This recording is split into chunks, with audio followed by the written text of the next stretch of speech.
Educating, informing, serving. Fact TV, keeping government honest.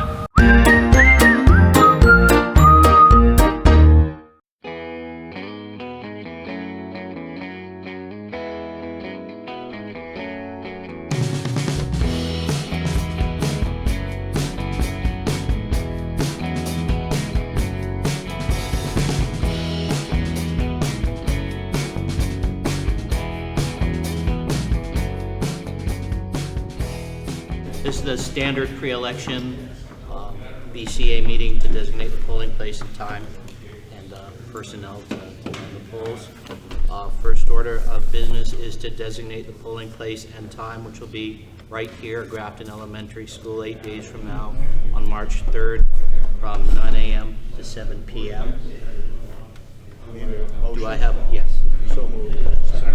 Okay, we have a motion by Al, second by Joe, to designate GES on March 3rd from 9 to 7 as the official polling place. All those, is there any discussion?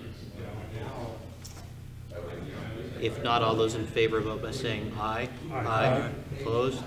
The motion is carried. Next order of business is to elect a pair of JPs to deliver ballots to the ill or physically disabled voters. I'm available. Sam's available. Didn't we do that at the last BCA meeting? We had a BCA meeting before the last election. Yeah, you have to do it every election, just like every election. we meet before every election.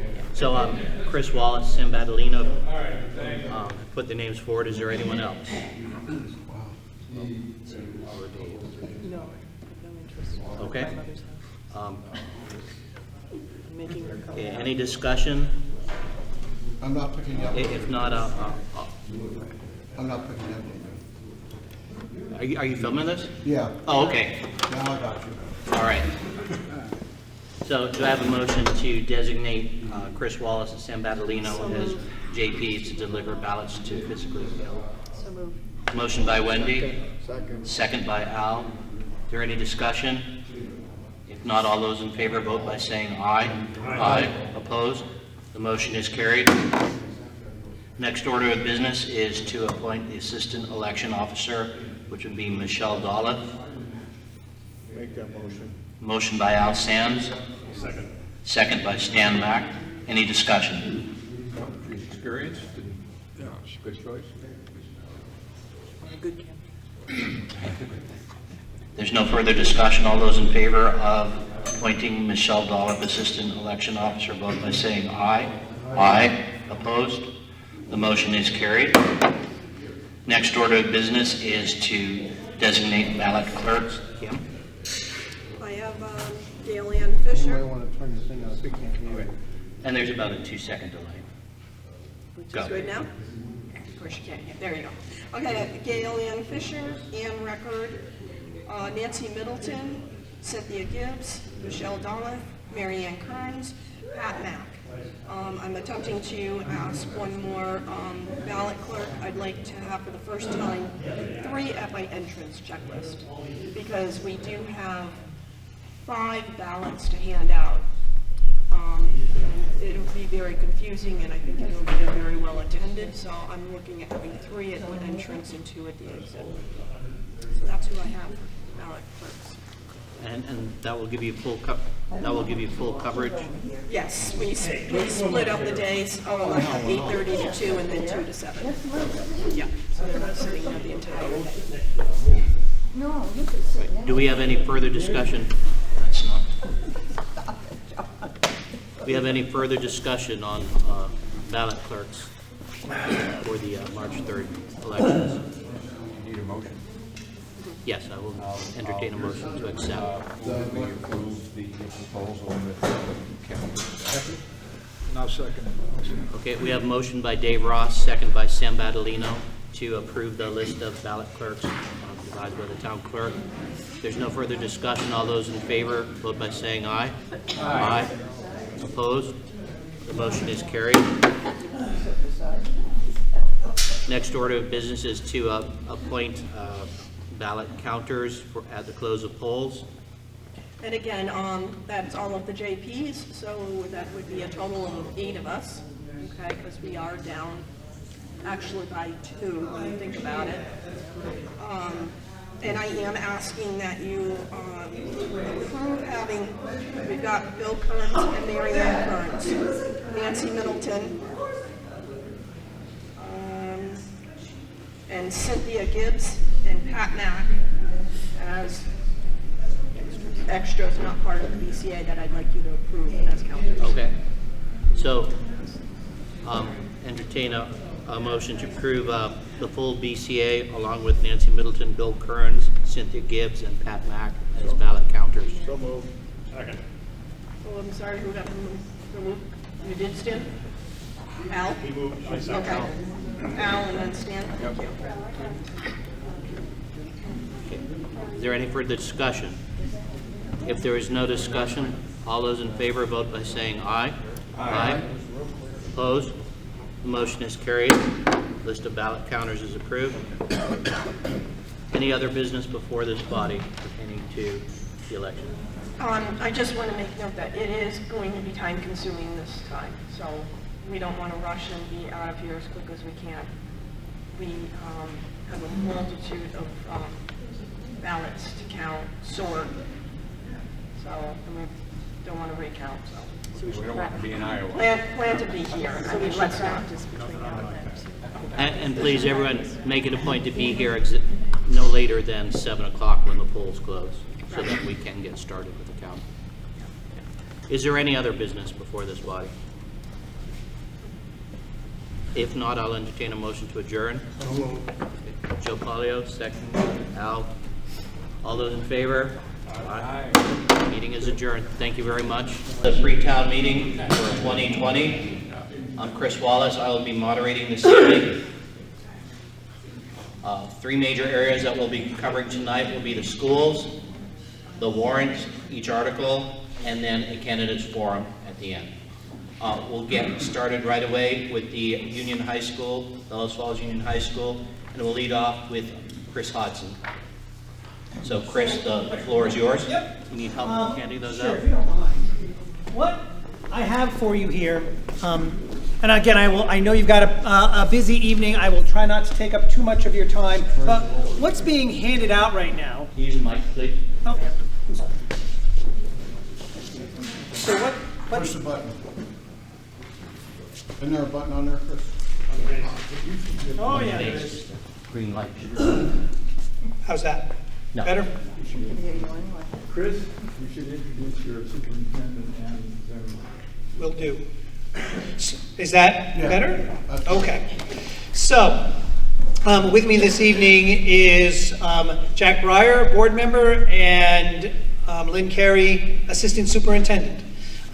The paper that is coming around to you now is really where I would like to focus my brief time with you. So this is the opportunity for us to talk to you a little bit about the high school budget. Let me talk just the budget briefly before we get into the details of what we've handed off to you. The budget is not changing significantly from this past year to this, or this current year to this next year. You'll see about a 5% increase, but when I talk about it not changing, much of that is beyond our control. Two significant things at the building level that are beyond our control is the WNESU assessments. Those have gone up to a degree, and things tied to the master agreement, like salary and payroll. So what I'm telling you is we are not hiring any new teachers within the budget proper. We aren't eliminating any positions. Our enrollment is pretty well stable at about 300 students. And so that is what I would describe as the quick and dirty overall in our budget. However, what is significant, and what you will have this opportunity to vote on besides the budget, is a major project that we are asking the voters to support financially relative to our driveway and our parking lot. How many of you have driven into the high school within the past year or two? Okay, so it probably doesn't take a lot of explanation to folks who have come there recently to recognize that the high school driveway and the parking area is in need of some serious attention. This handout by the way, and what I've got here, I've got 15 copies of the paperwork for our annual meeting, which is in 2 nights, Wednesday, 7 o'clock at the high school. So I can give some of these out to you, but do you have an extra copy of that? What I have given out to you is also in here. This is the executive summary, you can say, of the study that was done for our driveway. So without taking the time to read that to you, what you'll find, if you get a chance to read that, is our building will be celebrating its 50th anniversary this next school year. So it'll be the 50th year of operation of the Bellows Falls Union High School. We plan to make a big deal out of that, so be on the lookout for us making a big deal out of that. I happen to be fortunate that I have a daughter who's graduating with that class, so I've got an extended time with the high school. I mention that because the driveway and the parking lot has not had any wholesale work in that 50 years. And when I say that, based on our research, there may have been 1 or 2 overlays. But if you read the study there, the folks that did the study say that the work that was done originally really has like a 30-year lifespan. So they recognize, the Stevens and Associates, the folks that did this work for us, that we are well past the expected life. The article that you will have a chance to vote on is asking the taxpayers to support $1 million bond for us to get this work done. Just to point out a few things, as you read through that, you'll see a place where they make an estimate of $1.6 million or thereabouts to get this work done. The work is broken down into 6 different sections. Section 1 is from Route 5 to the building, the driveway itself. Section 2 is from there, front of the building and the parking lot area. Section 3 is then continuing from the bus drop off the patio area down around to the back. Let me just talk about those 3 sections right there. That $1.6 million estimate is for everything around the building.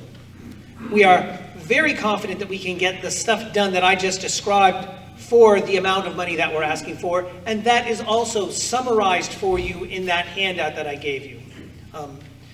Again, I don't want to take too much of your time to even read through this for you, although there might be some benefit for that, but what I am really looking for and strongly asking for is taxpayer support for this.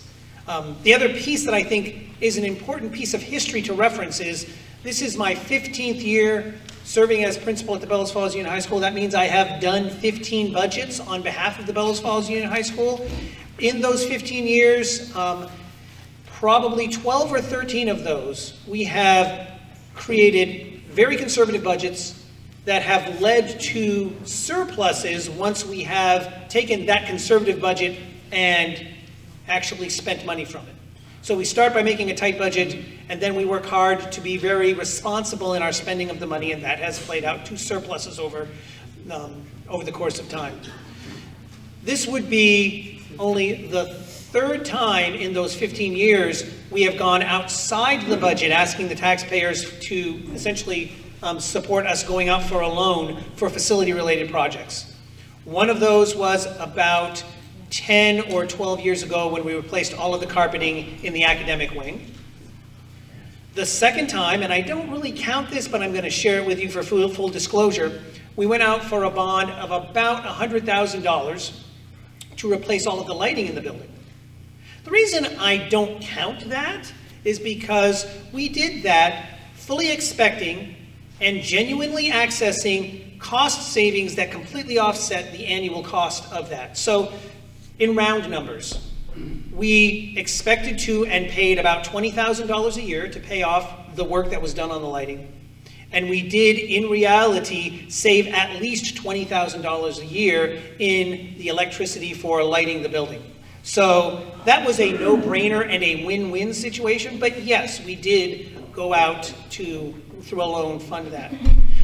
And so here we are, 50 years into the building, having never replaced the driveway or the parking lot, having done patches more and more as time has gone on, and feeling very strongly that now is the time to kind of take on this work in a wholesale way. Not only has it been the wear and tear on the parking lot and the driveway, but the weather that we have experienced really in the last 10 to 15 years and the size of the storms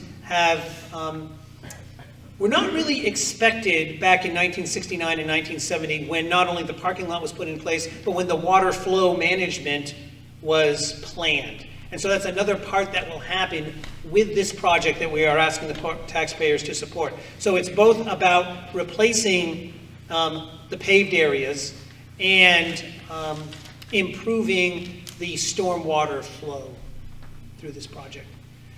I haven't put myself on the timer. I did say I would take about 10 minutes. I am probably about at that 10-minute point. So, do you have any questions for me on anything high school related? I would, yes. You might mention the dollar amount. This is time we mentioned. For the budget, yes. Yes. So, when you go to vote, there's going to be really three things budget related that you'll be voting on.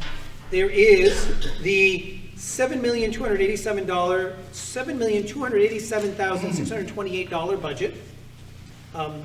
Taken from that is money to support the Career Center. So when you vote, there's a $7,200,000 figure for the high school. There'll be another piece where you vote to support the River Valley Technical Center, which we send annually about 40 students to for Career Center programming. And then the third new to the budget this year is the this $1 million bond for the driveway, parking lot, and stormwater flow management. So, yes. Question? The bond is only $1 million, even though the project is $1.6 million, right? Yeah. Okay, and how many years will the bond, is that for? So we have priced out like a 10-year and a 20-year, and in between, I can't answer that specifically because it will really kind of depend upon the rates that are available. So that's not built into the article. It'll depend on what is kind of the best bang for our buck. I could assure you, I don't see us going beyond 20 years, even though we expect this is going to have a better than 20-year life. I'm not inclined to speak for the taxpayers any further down the road than we need to, to saddle taxpayers for 20 or 30 years down the road with a bill that we decided on. And do you anticipate any other large bond items coming up in the next 5 years or so? Excellent question. The short answer is no. We have, this comes back to our prudent use of the taxpayer funds and prudent budgeting. Over the course of the last 10 years, we have taken on a number of projects that we have been able to fund strictly through the budget. Part of that is budgeted money, but part of that is the those surpluses that I've talked about. When we get a surplus, we try to strike a reasonable balance between putting some of that money back into the budget to reduce the tax rate, and some of it we set aside for a reserve fund for maintenance projects. So over the last 7 years, over the last 7 years, we have done a wholesale upgrade of our heating and ventilation system without going out for a loan or going out for a bond. We have improved the front of the building with a certain amount of landscaping. We have improved the athletic fields, particularly with irrigation that's been applied. And there were 2 or 3 other major projects that we have done. So if we have that need for major projects, we are already starting to grow that reserve fund again. So one of the articles to be voted on at our annual meeting is for the taxpayers to approve sending $46,000 of last year's surplus to this maintenance reserve fund. So that's how we work very hard to not come to the taxpayers very often asking for these loans.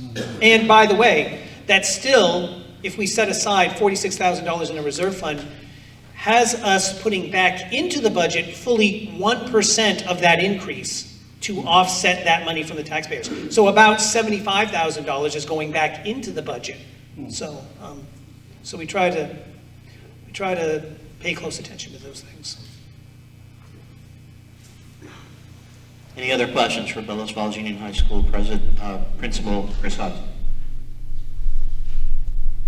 Chris, do you have anything else to add? I don't, except to say that I will leave some, knowing that I don't have enough of these for everyone. For those of you that are interested, I will leave some of these in the back.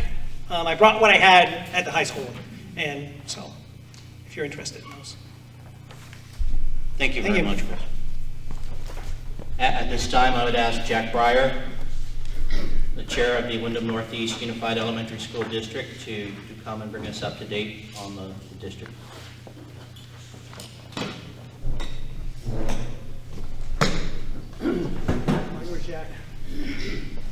I want to thank Chris for talking about the high school, because that meant that I didn't have to, and hopefully that meant it was briefer, although I'm not sure it was. Let me just start by saying that we have a number of people, both from the from our board and from the high school board here tonight, and I'd like them to stand and be recognized. People should know who puts the work in on behalf of your community. If you guys wouldn't mind standing up and letting people know who you are and what you look like. If they don't know, I'd really appreciate it. Thank you all for this incredible hours this year, because of all of the difficulties that we've had and the challenges that we've had trying to keep our system organized and to try to comply with laws that a lot of us aren't terribly comfortable with in terms of the consolidation. I have, as you may know, we are assembling to approve our budget in April. So we're coming here a little earlier than usual, but this was the one chance to speak to you all. I thought it was important to do so. We have a very draft level version of the Union District report.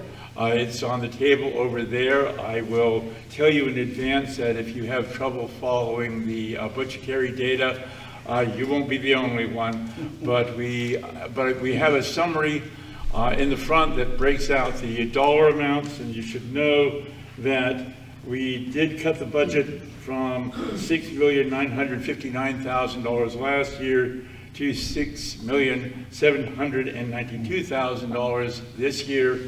And despite that, the changes in the formula by which the state calculates what they send us has actually meant that all of those savings have disappeared, and that we are looking at a small, roughly 1.5% increase in the assessments that we're putting back to our community. Those cuts were made despite the fact that the supervisory union, who charges us for a lot of the services, food service, transportation, and a lot more, had roughly a 5% budget increase. We did our best, and we will be meeting to talk about that in a forum very similar to this one, and a forum very similar to what you see in town meeting on April 9th. This is not an Australian ballot situation. This is like old-fashioned town meeting, where you get to vote on the amount. You can even change the amount if you wish to do so. But this is a process that will allow you all to participate more intensely, and we think it's important as we're transitioning into what may very well be a permanent situation. We're still waiting for the Vermont State Supreme Court to rule on our petition to overturn the consolidation, but it's been months now, and this originally was a decision by the SBE to consolidate us back in November of 2018, so you can see that justice moves rapidly. In the meantime, we also have a school to run. We've been working on the basis of a transitional board. That's starting to feel very uncomfortable for a lot of us. We thank you all for voting to confirm us in our authority last July, but it's probably time to start to look at setting up a properly elected set of school board officials, and that will be an item on the agenda. And there will also be, although it's not in this preliminary form, there also should be an item to talk about your approval of town committees that can advise in education and serve as a backstop depending on what happens next, because we have many members now on the original town boards whose terms of office have expired. And we're going to need to restructure how we get back to regular order should the court move in our favor. And we also really need to decide what it is about the interim articles of agreement that were imposed on us that we wish to keep and what we'd like to change. And this is a mechanism to do that without making that the entire job of your transitional school board for the next year. That doesn't seem appropriate or right. So that's the working plan. We hope to see you all on April 9th. And if you have any questions, let me know what they are. Yes? So, Jack, I'll confess to being one of those people that gets confused by the various renditions of the budgets. Yes. Okay, but moving beyond that, I'm also confused by which board is which at this point. And so recently in the news, there was a thing about some payroll issues is that with our board or is that another board? That is everybody. That is the SU. Okay. And what has happened there is a couple of things. Some of this, quite candidly, is still a personnel and even possibly a legal issue. So I'm going to try to be careful. But there were concerns that payroll was not accurate. There were concerns that money sent to cover benefits was not accurate.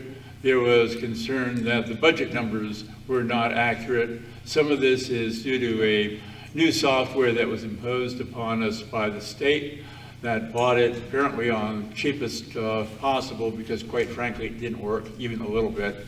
I've been in that business off and on for the better part of 25 years. I've never seen anything as badly created as this is, and it has created a multitude of problems. One of the reasons why we are meeting with you all in April rather than in March is it was clear that we were not going to have budgets ready for anybody unless somebody volunteered to take a hit and wait. So we did, because we are the only ones that had that option. So we have the budget numbers that we approved for your consideration were literally only finalized last week. Normally this is done in December, even November, but that's been the case for both our local school, the high school, the supervisory union. It's been a catastrophe, might be an overstatement, but not a big one. And so as a consequence, we want to make certain that all the numbers were accurate. I believe, because I've looked at them all in detail, that they are.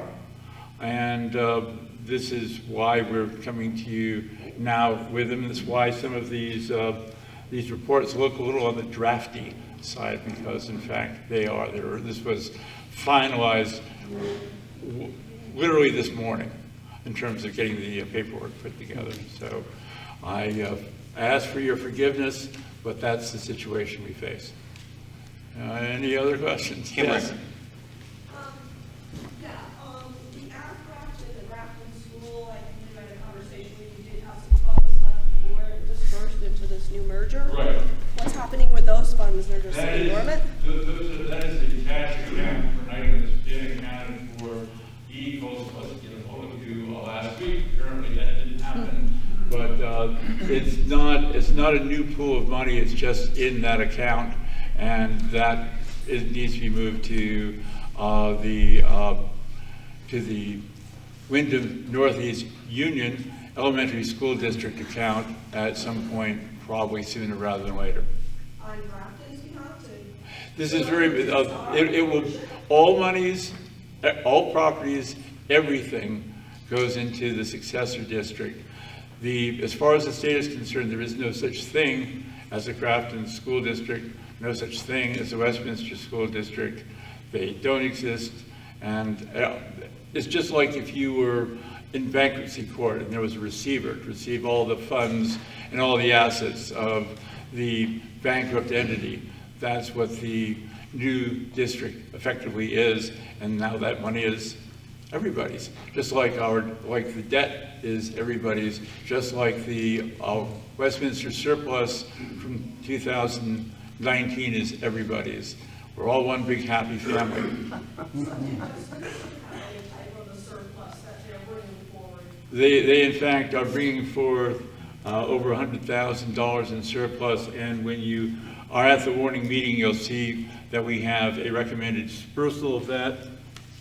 Didn't really want to get into this in any detail. We were like 92,000 also. Right, well, we are taking from that surplus $100,000, we're asking you to create a tuition reserve fund to help with the variability in the number of middle school kids that get tuitioned, so that it doesn't land into the following year's budget, put us over the threshold. And we're also having a small amount of roughly $24,000 as a second reserve fund, a capital reserve fund. And quite candidly, if we use that capital reserve fund, it's almost certainly going to be in this building. As you may know, we had a few problems with the wall and with the roof not that long ago, and it's my anticipation that their surplus is going to come help fix our building. Go, Brady. Yes. Kate Mulder.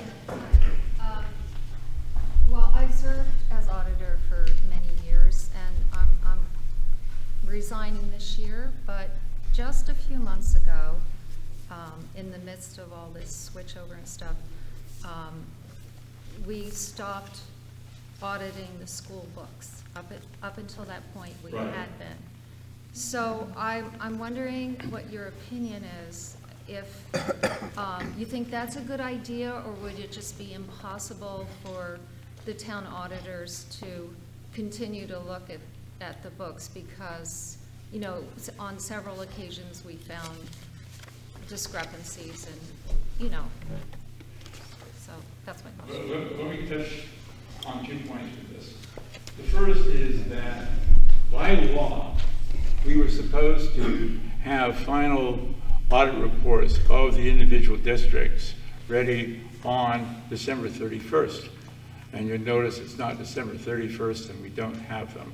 We're still meeting with the district and the SU auditors to clean up all this. It certainly has been badly complicated by the switchover to a different software with different categories that frankly doesn't work. So that's one thing that's going to happen, and hopefully soon. The second part is, as I mentioned, we are anticipating asking you all to create and have us work with individual town school advisory committees or commissions, as the case may be. And when we do, and there'll be some discussion of that, I'm hoping, on town meeting day.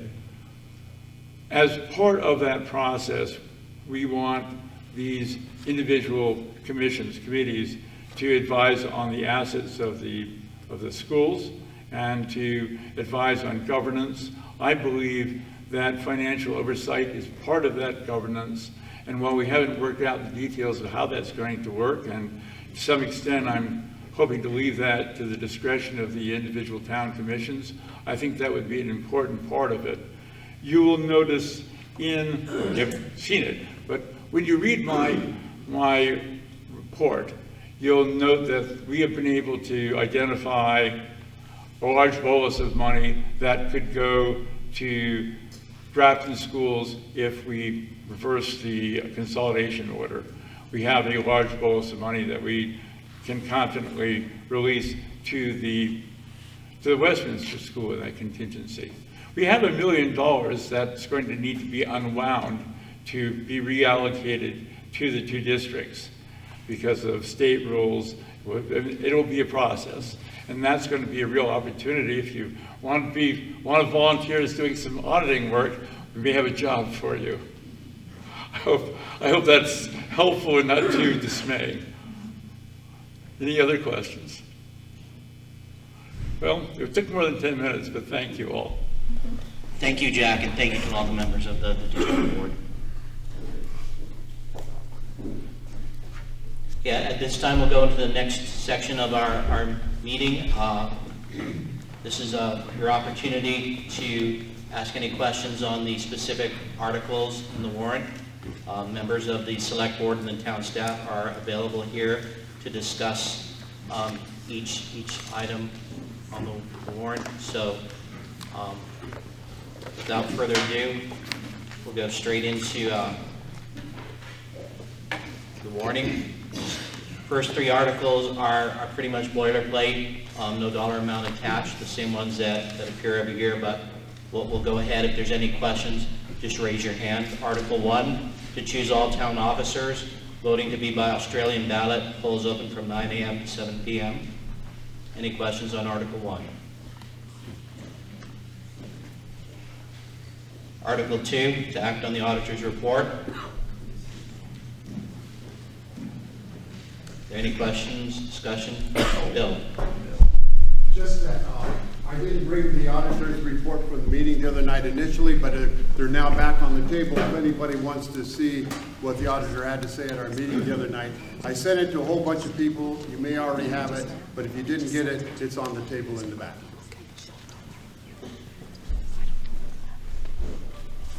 Any other questions or discussion on the auditor's report, which is available on the back table?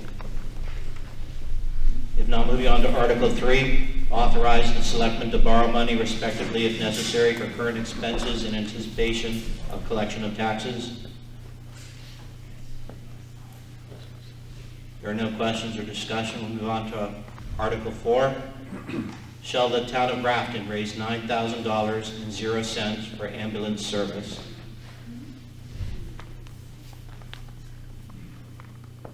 Any questions, discussions on Article 4? Now moving on to Article 5. Shall the town of Grafton raise $27,950.00 for the Firefighters Association operating expenses?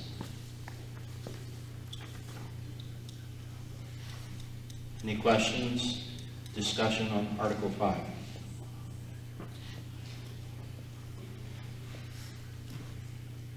Article 6, shall the town of Grafton raise $3,000.00 for the Grafton Rescue Squad operating expenses? Any questions, discussion? Kathy, do you wish to speak to that at all? If you turn to page, I think it's 50 and 51 in your book, which explains our budgets. And we've been pretty frugal on expenses, and one of the expenses that has increased has been medical supplies. And we are quite fortunate with donations from the town and the grants that Keith has worked really hard on receiving.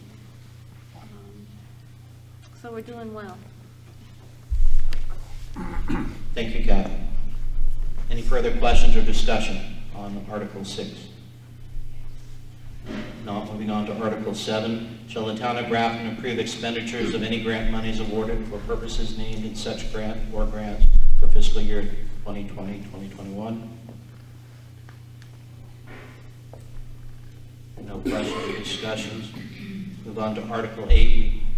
Shall the town of Grafton raise $2,037.00 for the support of Southeastern Vermont economic development strategies to provide workforce and economic development services to the Wyndham region? And we have a representative here from Southeastern Vermont economic development strategies. Cynthia. How did they come to that amount? Okay. Would you like to come forward to the microphone and introduce yourself to the voters of Grafton? Certainly. Should be on, or you can sit at the table. Hi everyone, my My name is Adam Grenold. I'm the Get executive. closer to the mic. My name is Adam Grenold. I'm the executive. Is it on? It's on. It says it's on. Really close. How's that? There you go. My name is Adam Grenold. I'm the executive director of the Brattleboro Development Credit Corporation, affiliate entity to Sevitz.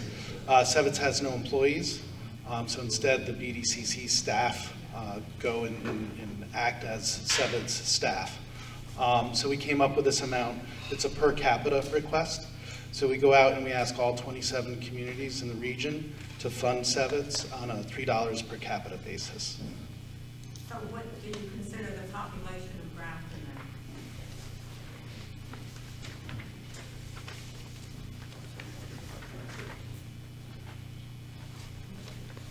then? Sorry, I didn't have my calculation handy, but I do have it here. Over 600. I don't believe our population is 679. We're lucky if we have 600 people now. Is that what the math is 679, if it was $3? So we're going by the most recent census, which of course is a big topic now, so we know that is changing. But they keep saying the population's going down in Wyndham County, Right. and I believe it has gone down in Grafton. Yeah, in no way do we, it is just a way in which we tag the request. So if the body were to change that to a number that it believed was more representative of the current population, that would be in honor of what we were trying to, in keeping with what we were trying to request. And what do you think you can do for the town of Grafton? Sure. So we do a variety of things, and Alex is with me here tonight as well, so I'll let him introduce himself in just a moment. But we do a lot of work in the region. We've come and presented to the select board, and we've got materials that we put together that really show in Wyndham County, and specifically here in Grafton, the average commute time is about 24 minutes. Certainly some people live and work in the same community, but the majority of people in rural Vermont will often live in one community and work in another community. So what we do is we come together to all the different communities and we say we need to work together. No one town is strong enough to have the resources to meet the needs of the communities alone. And so the economic development work, the workforce development work that we do is very regional. We go out and we really try to understand each micro community and what their needs are, and bring resources to help grow the regional economy. And then specifically to workforce, which Alex can speak to, we do a lot of work with the regional high schools, all 4 Wyndham County high schools. Great. Yeah, so my name is Alex Beck, and I'm the Workforce and Education Program Manager. And as Adam mentioned, we work in all 4 Wyndham County high schools and the Career Center, the Wyndham Regional Career Center, to make sure that all the information that we know about the economy is readily available to students through things like cover letter and resumes, site visits. We bring students on field trips to employers close to the Bellows Falls Union High School, but also in other parts of our county, because we all share our people and those cross borders really easily. So we're focusing a lot on co-ops, which is work placements for students. How can we align those opportunities with where the jobs are? Because there are jobs, there are a lot of high-wage careers that are hiring, and our young people will leave saying there's no jobs here, and they're not aware of where the opportunities really are. And so we spread awareness and help them prepare for those careers. I'm happy to answer questions about that more specifically. We work with employers as well to help them work with high school students. It doesn't come naturally to most people to work with high school students. So we'll make sure that, if we're bringing students to Whitney Blake in Bellows Falls, are they prepared to not only give a good tour, but if they hire a student, will that student succeed there? So it's a lot of back and forth about who's here in our communities and getting them into jobs. When was the last time you guys presented at the high school, and when was the last time you presented to the largest employer in Graton, which is the Wyndham Foundation?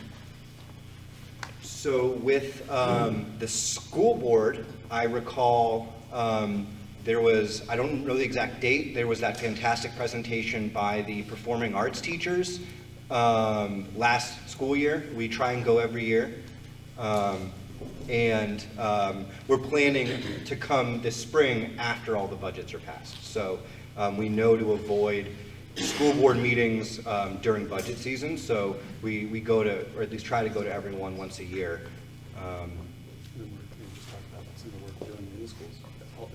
Yeah, so in terms of what we're doing with students, we work with every student on resumes. So when we first started working with Bellows Falls Union 3 years ago, 2.5 years ago, not every student had a resume.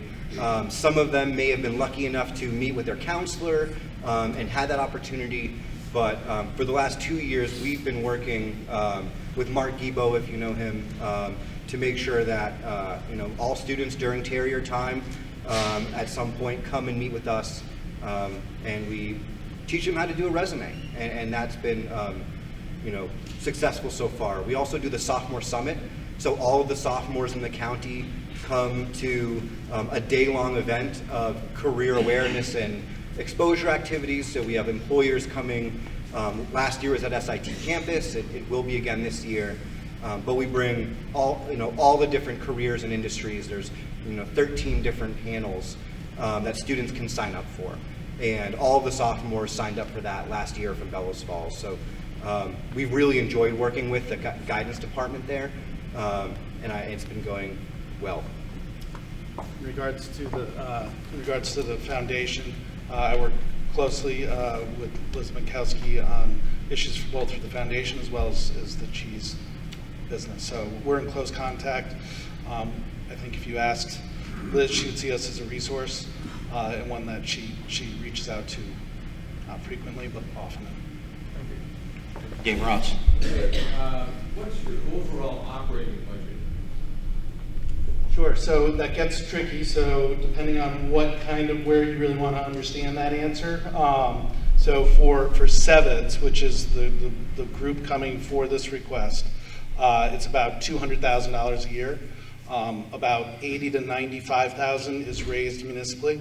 So last year we asked all 27 towns, 74% of Windham County residents funded the CEVIDS request through the municipal requests. So it's a majority of that budget. What is so powerful about these dollars is that we leverage them. So it's not like we ask for these funds and then just go spend them. We take these dollars and use them for grant dollars to turn them into $3, $4, $5, and $6. So we take that 80 or 90,000 and we turn it into $400,000 or $500,000. Do you receive funding from the state of Vermont? CEVIDS did to help plan for the closure of VY, but no longer receives those funds. BDCC has a contract with the state of Vermont to be the economic development entity for the region, and for that we receive $100,000 a year. So how do you compare the funding for your programs versus other parts of the state as far as the state providing support? Well, so we've really, this region is advanced in comparison to some of the other regions in the state, in that we have a comprehensive economic development strategy that has been grassroots. The communities have had input in that, and it identifies the assets of the region and helps to grow those assets. Not all regions have that, and that's a roadmap for us to focus on. So through that, we've gone out and developed CEVIDS, we've come to communities, we've learned from communities, we've made the requests to communities, but we're also connecting the communities to the work we do. And through that, we've grown successfully. This Pipelines and Pathways program, we raised philanthropically and through municipal support $300,000 to be able to have this licensed educator working in all 4 Windham County high schools. That's unique in the state, and it's a real differentiator. And we're starting to already be able to see the impact and the long-term rewards from that investment. Jessa, let's go. Hi. You said you had access to high-paying employer opportunities that aren't available through two-dimensional means, like through Monster or Headhunter, are those reserved for our high school students, or what was that about? Can you be more specific? So That's what you had said, that you had access to. yeah, so if you look at statewide data, and I think working with Grafton is a great example. So if you look at statewide data, CNC machine operating would be one of the major manufacturing sectors across the state and across the country. That's true, but in southern Vermont, we know that we have added value dairy companies. So we have yogurt makers and cheese makers, and that's manufacturing too. So we can take the information that we have companies like Grafton and Commonwealth Dairy, and instead of all of the students going to one very traditional career pathway that, if you Google manufacturing training, they'll probably get CNC machining, and that's fine. But if they want to stay here, we can connect them with the knowledge that these jobs exist. So we don't set aside any jobs, but the numbers, we know that if all of our high school seniors and all of our seniors in higher education in the county started work tomorrow, we'd still have job openings. So this also plays into some of the population shortages of what we're experiencing. Any of our students, if they are prepared, are hired. The real issue is that if they don't know what to prepare for, they might look around and say, well, I don't know how to work for a company like Grafton, so I might as well leave. We can't, we can lead horses to water, but we can't make them drink necessarily, but that's why we bring them on field trips and show this is what it's really like to work in some of these companies. So yeah, we don't set anything aside, but what we're really trying to set up is that our employers know that our Windham County students are ready for Windham County jobs. And that's really the Pipelines and Pathways program, that's what we call it, is because employers talk about employer pipelines and educators talk about education pathways. And for a long time, we've been missing each other in the middle. And so we kind of serve as in between. Mark will say we want to do a health careers spotlight. Who should we ask? And so I'll work with the local employers in the area and make sure that we can put together a panel of those folks. Does that answer your question? Yeah. Michelle Dufour. Do you have any statistics for how many Vermont high school students may have been placed in jobs locally through the coordinations that you do between the high school and the companies that you work with? Like maybe last year or the year before, the last few years? So not yet, because this program is 2 years old. So yeah, so this is both new and exciting, but that's the kind of data that we're still learning to find. We have great anecdotal evidence of a student, getting an internship at Whitney Blake, and a young woman who came to Mount Snow for a training just to get an industry recognized credential of their own. We have good stories like that. Our biggest problem working with the public education system is how do we protect students' data? And, we would never ask, can you give us a list of every student's name and where they live? We know 21 students from Bellows Falls live in Grafton, but I wouldn't be able to tell you their names. So collecting that kind of data is part of this. It's a 5-year program, and we're on year 2. So that's a good question that we don't have perfect answers for. What do you have built in for accountability then? So this program is funded by some state grants and some philanthropic organizations, and we are reporting out to them all the time. We have a number of blogs and updates on our website. What we're really focused on is the quality of experience while they're in high school. So we can say that every single sophomore went to the sophomore summit. And they all had, 15 hours with folks in the industry. What we can't necessarily say is directly how many of them left high school and got a job, because they could wait 6 months. They might want to, hang out for a summer before they start their job after they graduate high school. And how we track and keep track of those young folks is part of the question that we're trying to solve. Do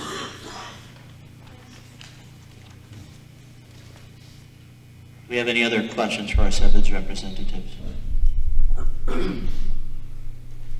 If not, thank you, Adam. Thank you, Alex.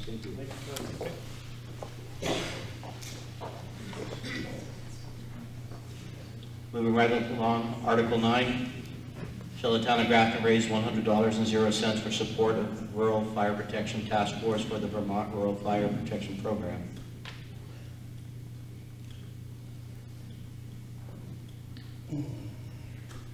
Deborah. What is the task force? Okay. See, Rich is not here, Robbie's not here. Stan? Okay, Al? So in the past, the task force has done things like dry hydrants in various towns, which Grafton has.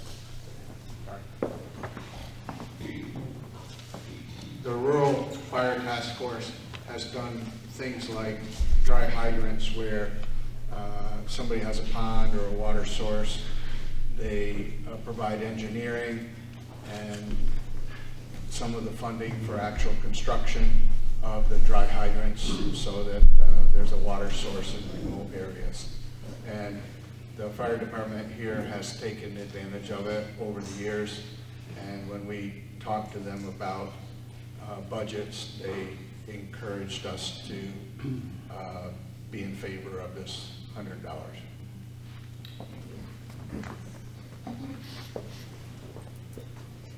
Do you have any other questions reference Article 9?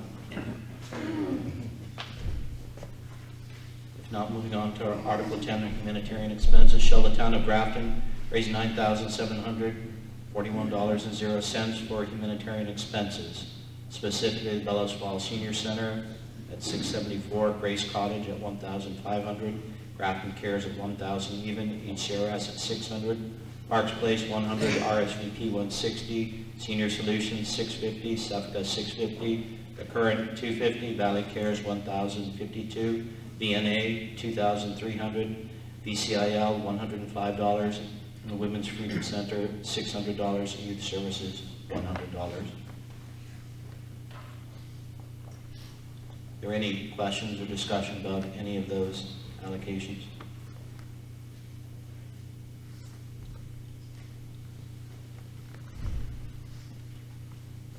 Okay. Kathy, did you want to say anything?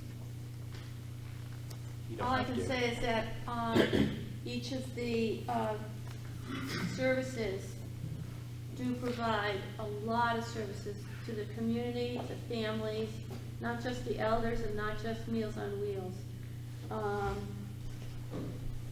Most of them are nonprofits, and I do sit on the board of Parks Place, which is a resource center for all ages, and I also am the agent for Grafton for Senior Solutions.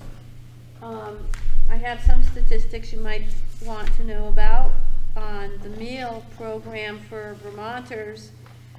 They served 18,500 individuals, and it was over 1 million meals served in Vermont.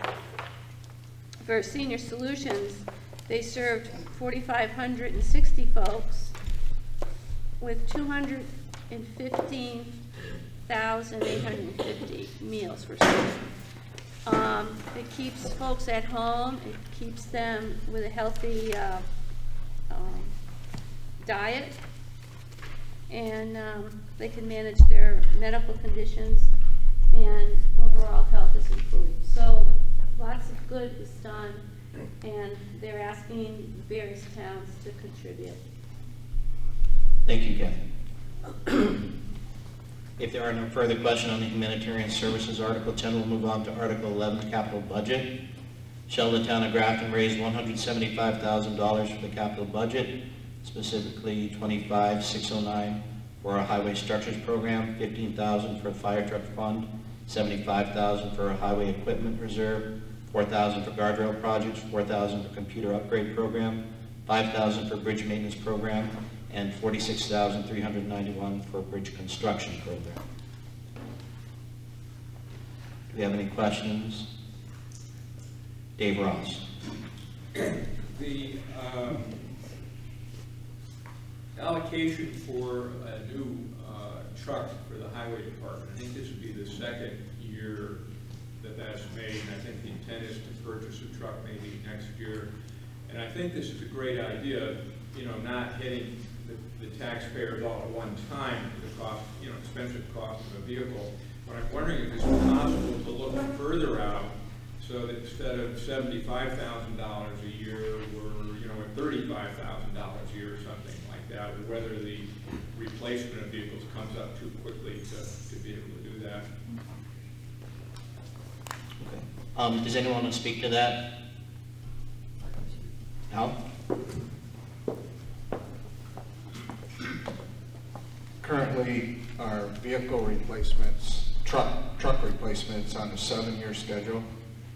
We are talking about going to a 5-year replacement schedule because the value of those vehicles really drops off in the last, and the repair cost goes up. And it's hard to get warranty on those vehicles to cover. So this one appears to be, I'm going to say, on a 2 or 3 year schedule. No. How many years is this current one that we're looking to purchase on? Same, 7. That's on 7 currently. And so we're talking for, how much does a vehicle like that cost? I mean, putting $75,000 a year aside for it. Correct. Over 7 The one, years. I can't quote the number off the top of my head. The last vehicle we just let out, Danny. 147? 147. Something like that. That's for the small truck. Yeah, for the small truck. 154 with warranty. Right. It's a 7-year cycle, but $75,000 is not just for the trucks, that's for all your equipment. That's for the grader, the loader, the backhoe, everything. It's not for just the trucks. For all your equipment. Okay. That makes it right. So it doesn't seem like. Yeah, and I'm not objecting to it. I'm just looking to trying to get the amount down a little bit each year. That's all. So that's good. Do we have any other questions on capital budget, Article 11?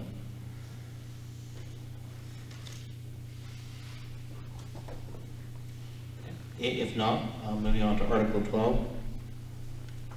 Shall the town of Grafton vote to make the office of delinquent tax collector a select board appointed office under 17 VSA 2651D to take effect in March 2023 at the termination of the 3-year term for this office being filled this year? Should we do these together, or do you want to?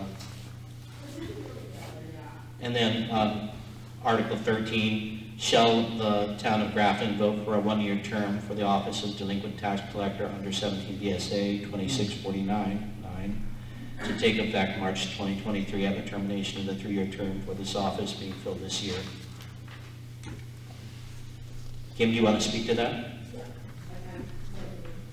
After 21 years of service, Janet out of the tax collector is retired. And her term is actually up this year, which she normally ran for a 3-year term. So according to VLCT, we couldn't have a ballot with no delinquent tax collector and also vote by the floor to turn it over into an appointed position. You can't have them happening simultaneously, because if it doesn't pass by the floor, then we don't have anybody on our ballot. So this year we're proposing to move forward to an appointed position by the select board, but also run it on the ballot for a 3-year term. So the appointment will not happen until after the 3-year term is up of the newly elected. Once it becomes an appointed term, we're looking at being a 1-year appointed term. So the select board would appoint on a yearly basis. In regards to doing that, typically it's the treasurer or someone that has some affiliation to the town when they start appointing. And what happens a lot of times in a lot of towns, and we're proposing to do, is the 8% that typically our delinquent tax collector is considered part of her salary or stipend. We're going to turn the 8% over to the town. So the town will keep the 8% penalties. And instead, the 1-year appointment will receive a stipend. And we've put the stipend at $1,500 for this year in the budget, which is in the total select board's budget. Typically, Jan can probably answer more of that on town meeting, but it usually, she said, runs anywhere between $5,000 and $8,000 she'll collect any one given year in 8% stipend. So essentially, we're turning that over to the town, but we're only gonna pay out a stipend of $1,500. After this, the stipend's gonna happen immediately, even though we're gonna vote for a 3-year term. We have somebody on the ballot for the 3-year term. They won't receive the 8%. The 8% is gonna happen right away to the town. The stipend will then take effect this year, and then 3 years later, it'll become an appointed position. Any questions? Isn't that included our reporting as well? Pardon?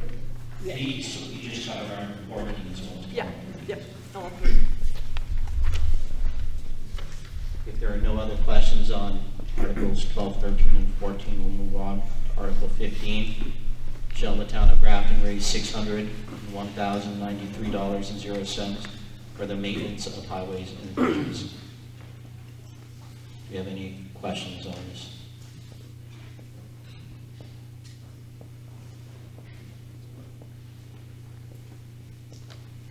Did anyone want to speak to this?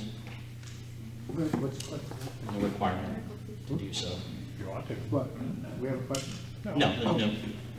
Just, there are no questions, we can just move right along to Article 16. Shall the town of Grafton raise $226,523.00 for the selectmen's budget? Question, Dave Ross. So, one of the things I do in preparation for town meeting is go through all these things, hence my question, because I can't participate in the discussion on town meeting, so I have to get all my questions out now. So I hope I'm not tying everybody up unnecessarily. We're But, having this meeting just for you. you know, God forbid I was actually sitting out here on town meeting day.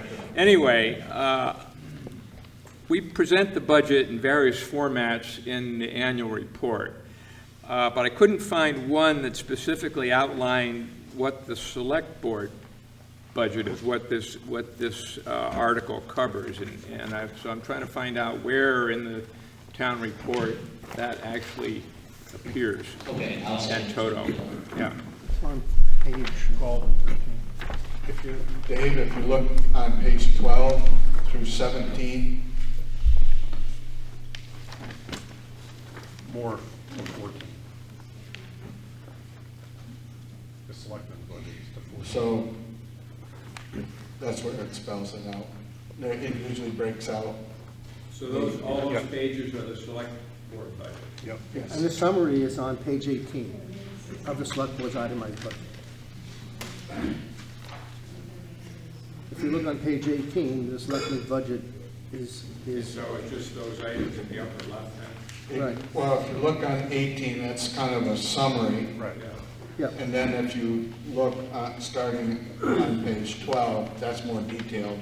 And so each of those summary items, each item has more detail on it. Because I mean, I kept looking for $226,000 to pop up, but I didn't find that as a subtotal anywhere. Kim? On page 18, so if you took the total select board itemized budget for 6,123, on page 18. Yeah. Okay, and then you got less revenue. So those are revenues we're anticipating coming in every year. You minus that 1,796 from the 406, and you get the 226,523. Because those are monies that we know we're going to get interest on overdue tax. We're going to get estimated 8% penalty. We're going to get dog license permits. What is, you move on down, oh, we're going to get money on our current use. So we take the revenue off of the selectmen's budget, and that's where we come up with the 226. Okay.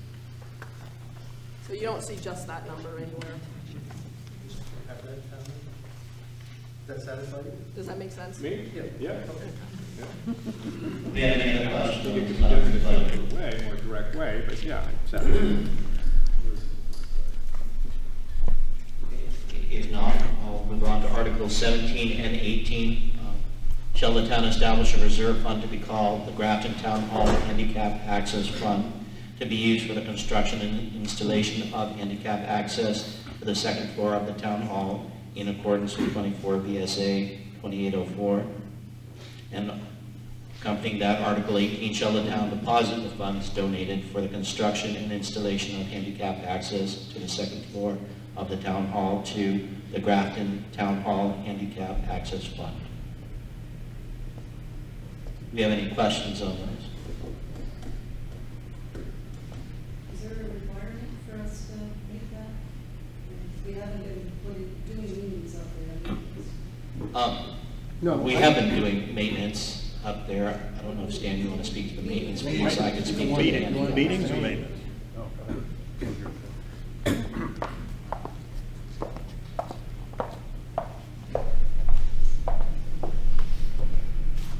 The real reason for the article is the Wyndham Foundation has donated $10,000 towards making the building handicap access. And we're applying to Ames Holt and for the state to see if there's other fundings available to make the building handicap accessible. The reason is you have this wonderful building that we could use today instead of being in this gymnasium for having a town meeting. We could use it for our select board meetings. We could use it for the planning commission meetings. We could use it for various other things that we really can't do because by law, you have to have handicap facility. And the goal is to try to get this done through grants, no expense to the town. It's a wonderful old building, and now it's being fixed up. And between the stand and the committee there and the restorations we've been doing, the building is now taking on a different life, and why not use it rather than have it? So that's the basic. And because the Wyndham Foundation gave the money specifically for this, that's why we want to set it up so that we can manage that and it's not be used for something else. And hopefully we can go out and get other grants. But the goal is to make it grant funded. Correct, yes. Okay. Bill Kearns. And my fundraising, hat on. And if you have $10,000 you want to give to the fund, it will be put in that fund. Doesn't have to be $10,000, it could be $10. But if you vote for this fund, we will have a place to put that money, and it will just be used for handicap access. So that's the intent. And we thank the Wyndham Foundation for the very generous gift to us for that. Okay. So we already do have that donation of $10,000. We need a place to put it to make sure that it goes to its designated intention. Sam. I have a question about, will this have a lift or an elevator in the building? Yeah. We have had some donations of services pro bono by a local architect to that end. Bill, did you want to discuss that? Jeff Meinfeld, he managed about $3 or $4 million worth of property on Long Island. Don't hold that up against him. And I asked him if he'd look at the building. He came up with some plans, and he looked at the building really thoroughly. And we have some ideas where we can put it. It would end up an elevator within the envelope that's there now, hopefully, possibly. That's where we'd like to put it, within the envelope. And if not, outside, but there's complication outside. I'm not going to get into all that, but yes, we're starting on plans that we hope to have enough together that we can go to a grant person with a plan so that they can see that we really have thought this out and we have something that is specific that we want to do. Yeah, it would be a fairly large elevator. It'd be 4 or 5 passenger. It wouldn't be a one-person thing. Hold your breath and go up. It wouldn't be that.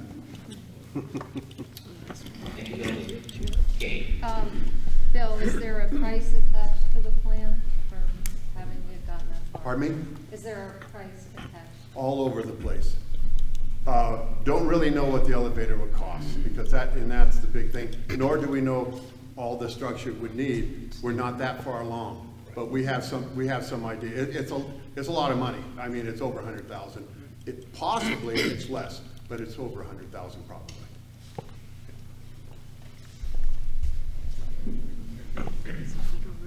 Do you have any other questions on Article 17 or 18?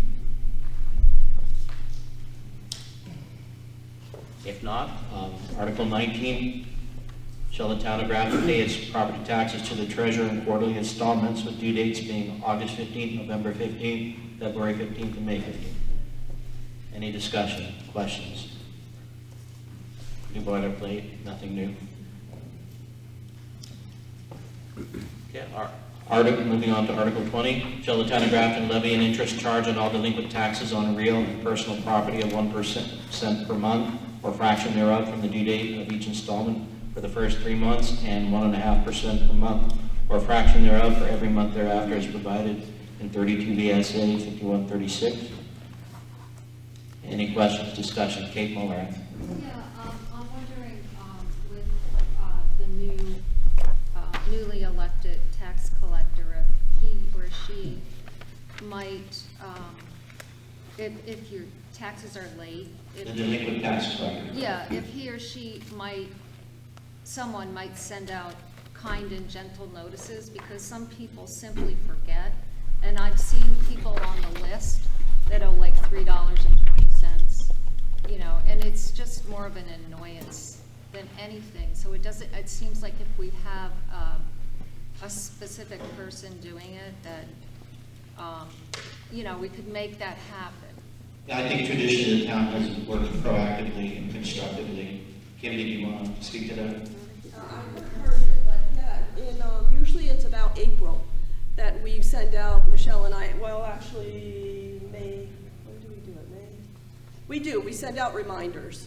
So anybody, when we go over our late sheet, or anybody that is close to being overdue before May 15th, we let them know that there's more than just their quarterly tax due. So yeah, we try and do it. It's time consuming, but it's worth it in the long run for people. But it gets done.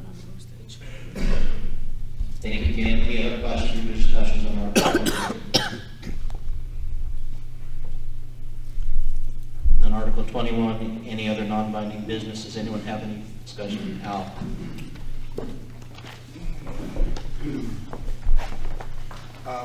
For tonight, I'll bring it up under Article 21, but after I plant the seed, I hope somebody brings it up during the meeting so we can actually take some action.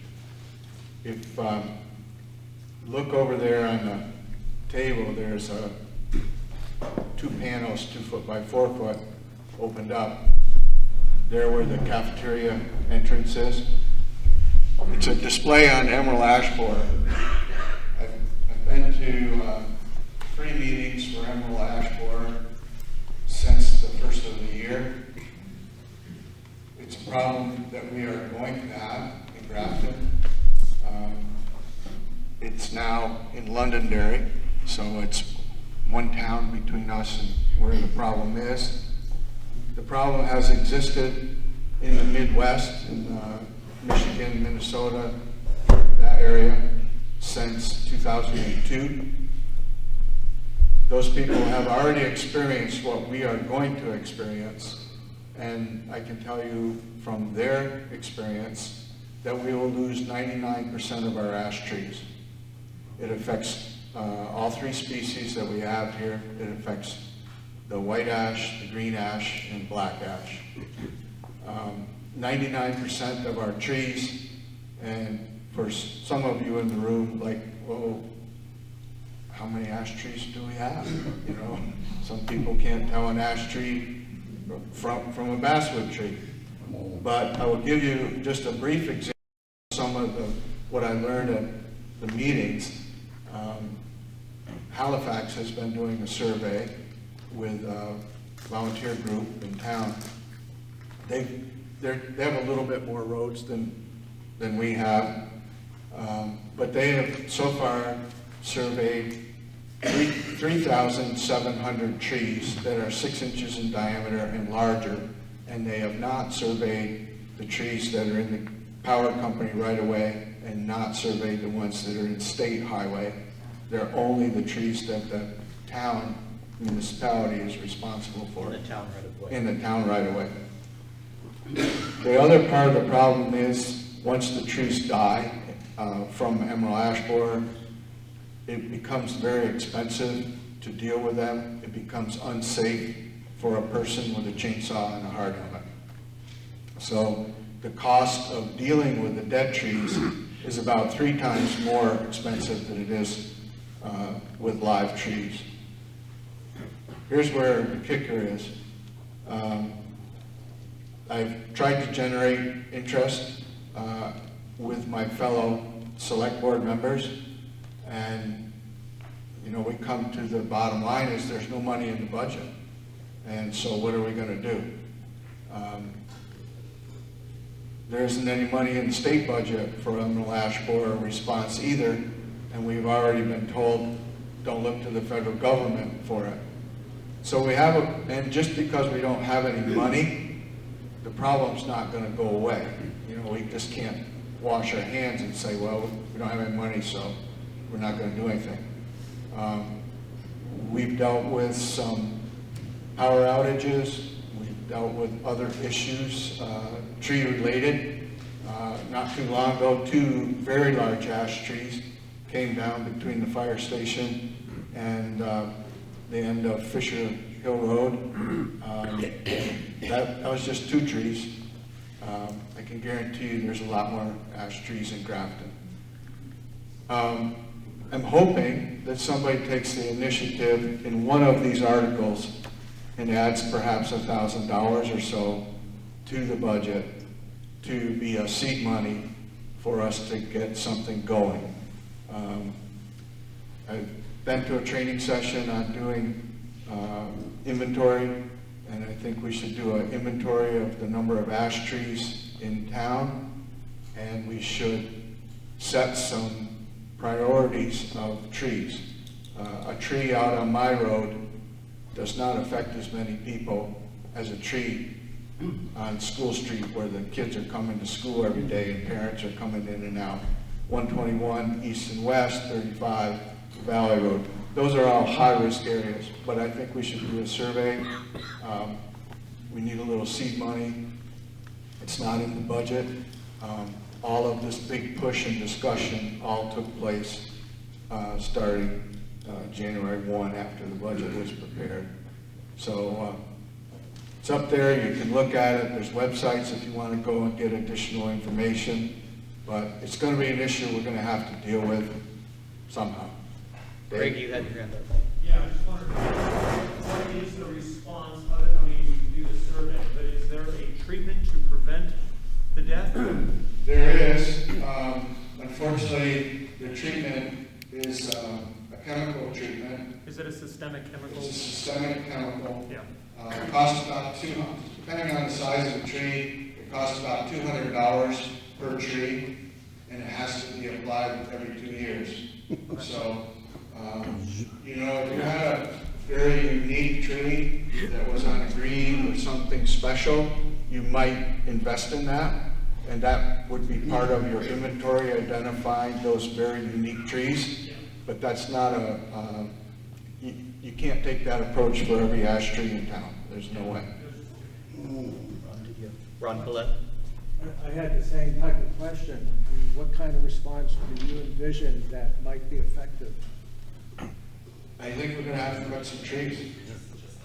That's the way to And go. I think we need to cut them while they're alive and the wood is strong and you have some strength and characteristics to the trees. But that's all part of a decision-making process that we should go through. Dave? So, thinking again ahead toward Tuesday, it would facilitate this if a specific motion were to be made at the appropriate time in terms of one of the budgeted items, either to add to the budget, which is going to drive everybody nuts if you're adding $1,000 to the entire, either the selectmen's budget or the town budget or whichever budget. The other alternative would be to reallocate funds, amend them, to take $1,000 or 500 here, 500 there from other places to achieve this, rather than just throwing it open-ended to the meeting. I understand, but that's why I'm bringing it up today, so we can talk about it, we can think about it, and as a town, we decide how we want to go about it. Cynthia had her hand up. Well, you notice already we don't even have the ash borer here, but the ash trees are dying anyways. I'm very well aware. I have a lot of ash on my property, and I have a lot of openings in my woodlot. I've cut a lot of ash that has died from the ash shells, so I am aware. And you shouldn't blame it on an ash tree. We lost our power the other week or so ago from a nice, healthy pine tree that fell on the wires. I like ash trees too, so don't get me wrong, I'm not singling them out. I'm just sharing with you what I learned, and it's something we're going to have to deal with one way or another.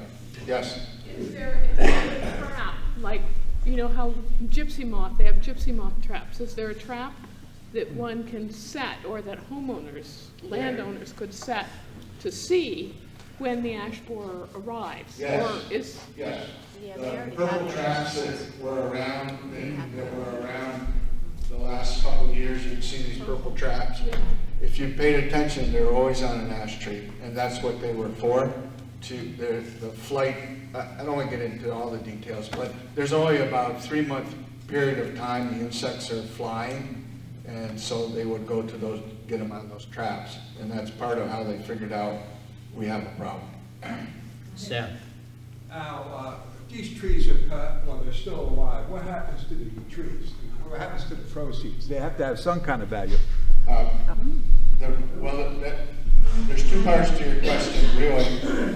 If we cut them while they're alive, they have value. Some of them, their value will be firewood. Some of them may be saw logs.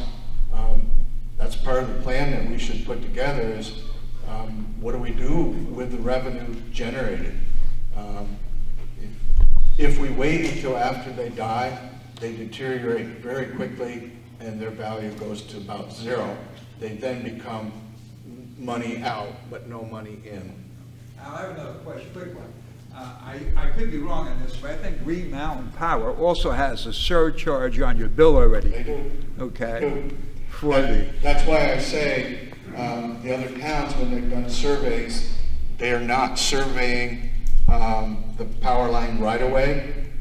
But before we start a survey here, I want to go meet with Green Mountain Power and say, if we survey everything, will you add some credit, accept our work, and would that be helpful to you so that we could be a little proactive? And then they say, okay, Grafton's already surveyed, we know where the problem is in Grafton, we can go to work there first while we're figuring out other towns. But if they say, no, we don't trust you, we'll do our own work, then we know when we survey we don't need to bother. Ron Paulette, the other question. Is Hayden Lake going to be involved in this? Is this something that makes sense? Hayden Lake makes a living as a forester, and I don't think it's fair every time we need something we go ask Hayden. If we want to pay Hayden, then that's fair. But I don't think it's fair for us to always go ask a forester to do work for nothing. We don't ask doctors, we don't ask a lot of other people to work for nothing. No, but at this point, it's all kind of new. I do know that the tree warden is an appointment in town that has been kind of a ceremonial position. They haven't really had to do anything like looking at fences and weighing coal and a couple other positions. But the tree warden is all of a sudden going to become a very important position, and they're going to have to make some hard calls, and some people will be cranky and some will appreciate the decisions. But I want to remind them about the article in the Graton News. We're looking for a committee of 5 people that will appear next on Monday, I think, the article. correct. So we're going to be looking for a committee of folks to help in the survey work, and we'll have to provide training and decide who goes where to, but that's all up and coming. Bill? Yeah, and we need a tree warden who wants to be active in enforcing. We need a tree warden. If our tree warden wants to do that, fine, but we need somebody who will actually want to do the work and do the work, because we need somebody to lead this committee. So if anybody's interested. Okay?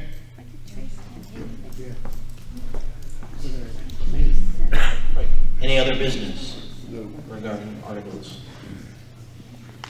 If not, we'll move to the final portion of our pre-town meeting. If anyone needs to take a break, we'll take a 2-minute break. This time I'd ask the 5 candidates for the reopened seats to come to the head table. And we'll begin the candidates forum in about 2 minutes. We'll now begin the candidates forum. We have seated before you the 5 candidates for select board. We have for the 3-year term now being filled by Joe Palio. We have Joe Palio and Ron Paulette.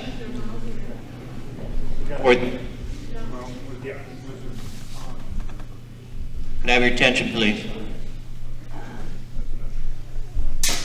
For the 2 remaining years of the 3-year term now being filled by me, we have John Gregory and Carol Lynn. And then for the 2-year term, we have incumbent Al Sands running unopposed. At this time, each of the 5 candidates will make a brief opening statement pertaining to their candidacy, beginning with Joe Palio. Good evening. I'd like to thank everybody here for coming so you can listen to the candidates and ask questions. I would also like to thank Chris Wallace for stepping up to fill position vacated by Josh Hearn. We will miss Chris. I was hoping he would continue on, but he's decided that select board is not for him, and he's a busy guy. As far as I'm completing my 3rd year, but I have experience. This will be this terminates my 17 years as select board, 3 years as planning commission, and 3 years as auditor. And I came here in 1979, full-time in 1981, went to my first town meeting, which was like here, but there was no Australian ballot. They looked for an auditor. Nobody raised their hand. I did. I had no idea what I was doing. And I was elected auditor, and it was the greatest thing in the world because I learned everything about the town. And from there, I went to the planning commission and then ran for select board. So I have the experience. And when I came back, because we went to Florida, my wife and I decided we wanted to go to Florida, mistake. We're back because we couldn't stand the traffic and the people and whatever, and the regulation. And the regulation was awful. And here we came back, and I came back to be a farmer because I was an avocado farmer in Grafton. And I'm now going to plant 400 apple trees, 3,500 Christmas trees. So I'm going back in my roots as a farmer, which I was before I left. And I have no agenda. I love the town. I'm here to serve. I want to make Grafton, I want to keep Grafton. I want to make it a better place for us to live and work. I'm not for all of these regulations. I want to make sure that all residents are treated equally. I want to give the opportunity for the young people who want to come here and build a house and be with their family to do so. So that's why I'm running. And I would hope that I would get the vote. Thank you. Thank you, Joe. Ron Paulette. Hi, my name is Ron Paulette. My wife Anna and I have been here. Can you hear me? I think you're on. Got to push it on. Oh. Okay. My wife Anna and I have been here 28 years. We've raised our children here. A lot of help from many of you in town, as you know. And I've been a former selectman. I've been on various volunteer positions, and I've consistently focused on financing and costs, thorough research of the issues, and ensuring that all voices are heard, even if there are voices that I myself may disagree with in certain parts. Things that I would like to emphasize, and there are a lot of other issues as well, to take advantage of potential grants, for instance, of the village center designation. And once we achieve that, now we're eligible for it, it would not only allow various grants to be possible, but also for some property owners to actually save taxes. So the faster we move on that, the better. not only for the town, but for some individual property owners, some of whom may be able to use that to help in terms of starting small businesses or expanding a small business in the village. However, I also want to support town businesses that are outside of the village. We tend to forget them, but those that are not tourist-oriented have a lot of other possibilities for expanding. And some of our biggest employers outside of the foundation are found outside of the town. And so we need to focus on them. We tend to forget them and think about what will make the village, work and look good to tourists and so on. I want to find ways to work with other rural towns because rural Vermont is really under the gun in terms of what's happening at the state level, and especially the urbanized part of the state. Their sense of priorities and what would work for our town are quite different than ours, and I think we need to work with other towns. Some other towns have been working together, and I think we should be seeking ways of joining that. There are several important issues that we may come up 15 seconds. In the questioning period. And then we need to work together. Our select board, for instance, Al Sands has brought up a very important issue tonight, something that from what I've heard, I would support very much. And if it means spending a little bit more money on that, that's fine. It sounds like it's something that's boiling into a bit of a crisis. So where we need to spend, we'll have to, but also we can do better budgeting. Thank you. Carolyn. Hi. For those who don't know me, I'm Carolyn. I've been a resident of Graton for about 10.5 years. I did serve as a town auditor for 6 years. About 5 years ago,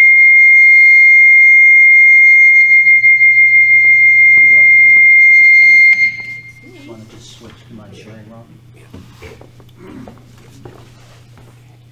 about 5 years ago, my husband and I, we bought the old store in Houghtonville and now run an upholstery business out of that store. Prior to coming to Grafton, I worked as a speech-language therapist for 30 years in the New Jersey school system. I have a master's degree in communication sciences and disorder, and one of the most important things that I did was work on child study teams and advocate for children with special needs. My early life was spent all around community. My father was the city manager in the city of Hackensack, 50,000 people. And it was a really important part of our lives. And he taught me a lot. He taught me the importance of community, of listening and respecting people's ideas, of being honest and transparent. He said, if you want to be a leader in the community, you're going to have to work. You have to research and provide clear and accurate information to the people in the community. And those are the kinds of things I'd like to bring to the select board. You will elect me. Thank you. Thank you, Carol. John Gregory. Thank you for the opportunity to speak. For those that don't know my name, I'm John Gregory, and I'm running for the 2-year term for selectman. I have previously been a selectman, road foreman, and lister. I have no agenda. I just want to help the town to be better to live in and to work there. With my experience and common sense, I would make a good selectman. Thank you. Thank you, John. Al Sands. My name is Al Sands, and my wife and I first moved to Grafton in 1973. My Forest and Parks position, my office was co-located above the gas station with fisheries biologist and a wildlife biologist.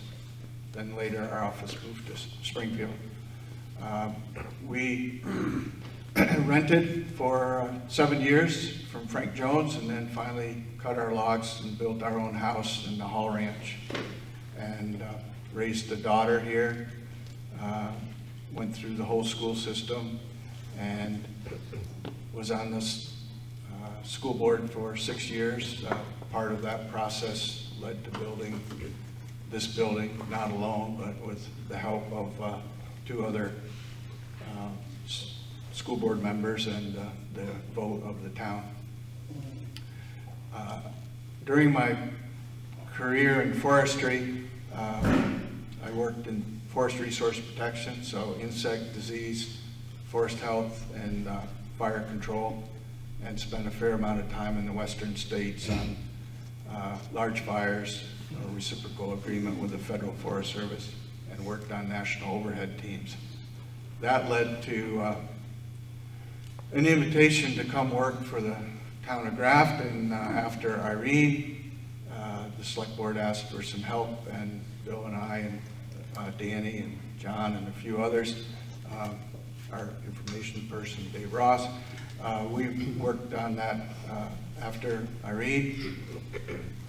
I think successful, and that led to being asked to work to sign up for the select board, and so I'm finishing up my 6th year on the select board, and I'm not sure why, but I to run again. Maybe it's the Emerald Ash Board. That's it. Right. Thank you. At this time, voters of Grafton have the opportunity to pose questions to any of the candidates they so choose. For those candidates running for a contested seat, that's everyone except Al, they will have the opportunity to answer the question. They'll have up to 1 minute. Then their opponent will have 30 seconds to contest as well. So at this time, we'll go ahead and open up the floor to questions from Grafton voters. Jack Breyer. I'm curious about the designation for having a village zoning and possibly have a tax reduction in that village. In other towns where they've done that, Woodstock's the one I know the best, the difference in the amount that was saved by the folks in the village ended up being paid for by the people that weren't in the village. And I'm wondering how you would plan to pay for the reduction in taxes by paid for by people in the village. Who's this question for? This is for me. So I think you could all answer it. So your question specifically for Ron Paulette, since he brought up village center designation? Yes, I brought it up. The short answer is this is a break on your state income tax of up to 25%. So this would be strictly state. Yes, it's a state, yeah. If I wasn't clear about that, I apologize, but it's a potential 25% tax break. And I had a conversation with a gentleman from the Agency of Commerce and Community Development, and one of the things he pointed out is that this is the sort of thing that could be used to try and recruit business and so on. Okay. Joe, you have the option, but you don't have to rebut. No. Okay. No. Next question for any of the candidates. Rodney Record. I'd like to know how, I guess all of you feel about zoning the town of Grafton. Okay, we'll just go down the line. I'm very clear. I am totally opposed to any kind of zoning in the town of Grafton. When I served on the planning commission, Ed McWilliams was the individual who was the chair, and that planning commission that I served on wrote the subdivision regulations that were prompted by the spaghetti lots over on the Anderson Road area there. And the discussion of zoning came up at that time, and I was totally opposed, so was the planning commission. So, no, it's a no for me. I agree. I'm totally opposed to zoning. Has no role to play in a rural area such as ours. One thing that I am worried about is that almost the equivalent of zoning can be coming up from state regulations and requirements. For instance, what would be required through Act 250 and so on. So I'm more and more worried about the fact that the state has become more and more a regulator of our local lives, and we're not able to make decisions locally. But straight out in terms of here, no zoning, there's no need for that, and never has been. I also agree with the other panelists. I grew up in suburbia. Literally, you could not park your pickup truck out front. It had to be in a garage. You couldn't put a kitchenette in if your elderly mother needed to move into your house, because then it was considered a two-family. So I think Graton's done pretty well so far, and we've done pretty well without it. I agree with the other ones too. I'm not for zoning, and have never been discerning.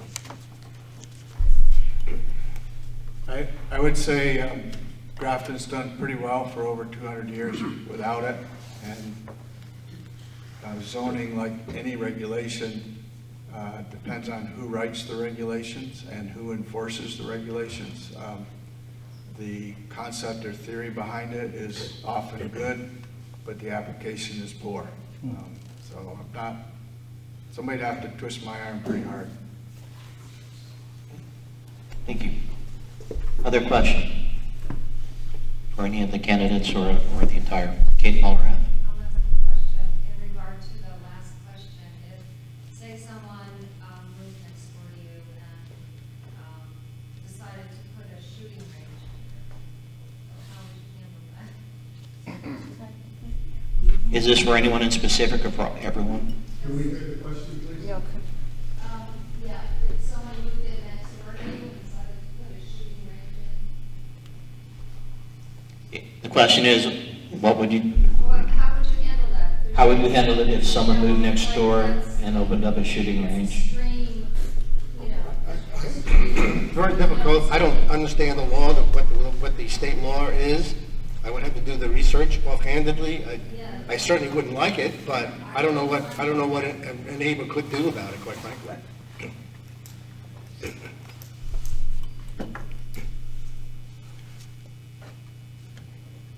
You still have a problem with, what is, would be potentially an unsafe situation, and that's where, other entities can play a role, other agencies can come in and evaluate that.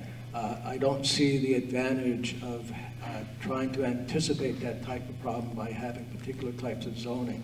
It's a bit of like taking a sledgehammer to deal with a flea, or in this case, something that's more dangerous than the flea, although who knows with the emerald boar ash issue. But, I'm worried about trying to find these general, all-inclusive ways of regulation for something that's more specific in terms of what the issue is.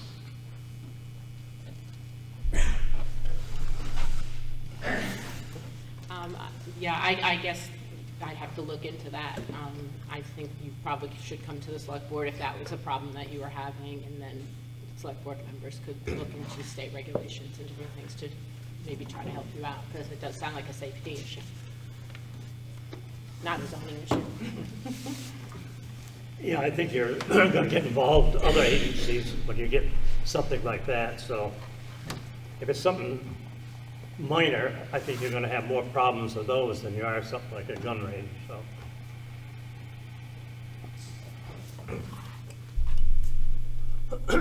If it's a gun range for a club or for hire, it'd probably come under Act 50. As it is, individuals, I have neighbors that when they come up to the country. So we would have to have, exhausted all of that before thinking of something, a little more comprehensive that might have caused problems throughout the town. We just have to, I think very carefully of the specific issues. What happens with the actions that we take that go beyond what we think we're actually affecting?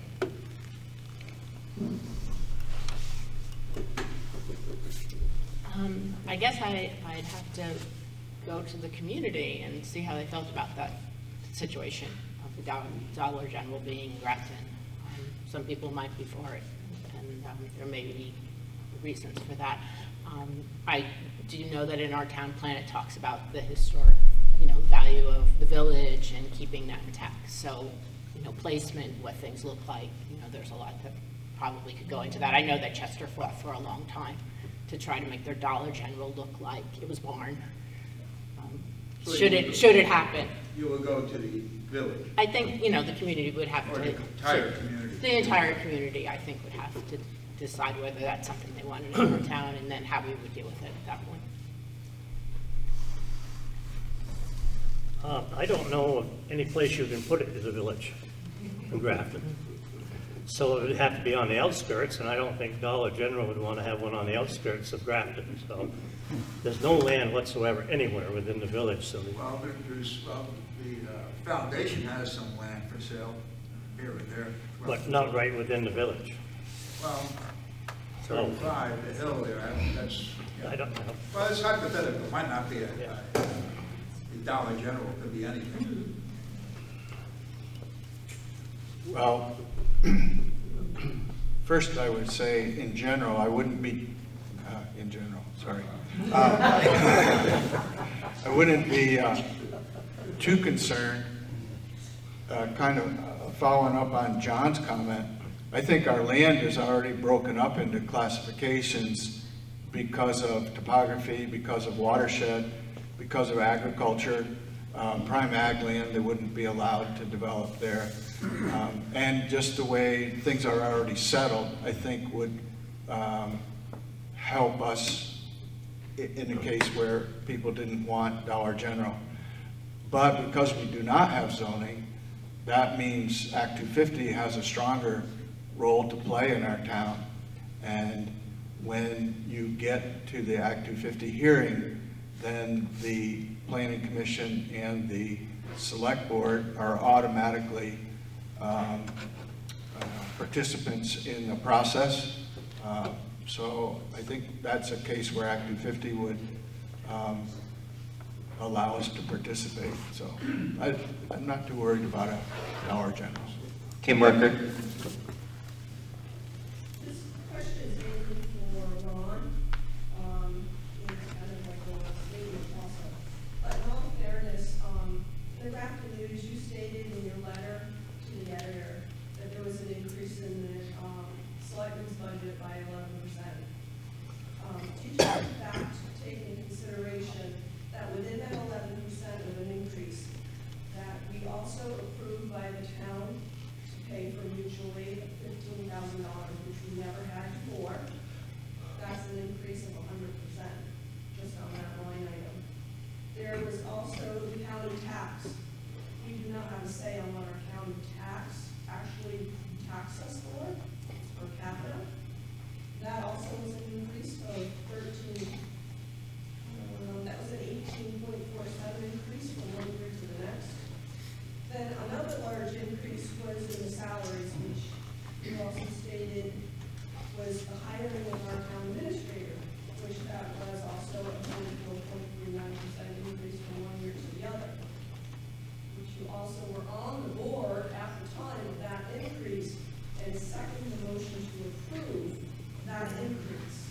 But then you stated that the budget has been increased by 11%, and I don't feel as though that's fair to the previous board that hasn't been there, when you actually were on the board and they didn't have a say over a lot of what you're accusing them of. Thank you. Well, first of all, it's not an accusation in that sense. I'm just looking at things and trying to make my best evaluation. If we look, and let's go back with the status in terms of what I actually voted for, because that's certainly a fair start. And if we look at that, and we look at the fact that when we made that hiring, the understanding that with the legal expertise that the person was bringing, that our legal costs for the town attorney should be kept at a minimum. So I would certainly argue that it's fair to look at the salary and the town attorney costs. And I'll just look at the figures that I've had there. And this is going from what I agreed and voted for. Okay? Then that total amount was $42,600 for the 1917-1918 budget year. Okay? It then went up 19%, and then a little bit the next 2 years, including for the proposed budget for this year, but the total increase in 3 years is 23%. Now, we may disagree on which items should be held accountable in evaluating this, but in fact, what we have for just those 2 items is a 23% increase, and that starts from what I agreed to and voted for. Okay? So I think it's fair enough to discuss those items. In terms of the budget as a whole, proper budgeting means keeping track of what you've allocated and how that spending is going on during that time period. In the 3 years that I was on the select board, we came in under the budget that was approved by the taxpayers, voters. In the last 2 years, we've come in over that. Now, we might disagree on which item should be in there, but when we look at the actual spending and what was approved by the voters, I think we can do better. And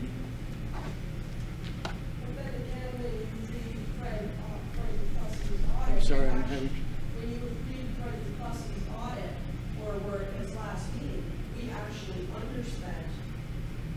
And so we came ahead, we actually underspent on our budget, didn't overspend. I understand that, but what I'm looking at, and we can disagree in terms of the proper way of looking at, is what did the voters approve as a budget? We'll be voting on the next budget this Tuesday, and what was actually spent on those items. Okay? I'm not looking at what we deduct in terms of grants and other revenues and so on, because that happens on the revenue stream.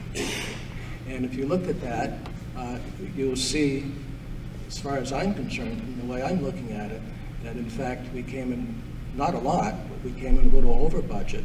And my argument is we look at those same items, okay, just to be fair across the years. When I was on the select board looking at those same items, we came in slightly under budget, okay. I'm a cheap SOB when it comes to it. Just ask my wife about some of this stuff. I'm sorry? The town plans took up a lot of our legal expenses also. We have legal expenses going on. It's quite possible. I'm not. Okay, Joe Pollard, you have the option to rebut if you so desire. No, thanks. Okay. Stan Mack? Yeah, I want to go back to the Dollar General thing a little bit. Maybe not specifically Dollar General, but this is for the entire group here. The economic development in the village itself, and we can go outside of it a little bit, but what are your general thoughts as far as water supply, wastewater, and issues like that, as far as how can we develop economic development within the village and closely just outside the village? How can we do it with, what are your thoughts about water and wastewater? Let's just start there as far as economic development. Okay. When I ran 3 years ago with Stan Mack, I had 3 specific things that I wanted to continue. One was to continue the wastewater and water study, which we are doing. The renovation of the town hall, which had been put off, and we are doing that now. And the village park, which we are now doing that.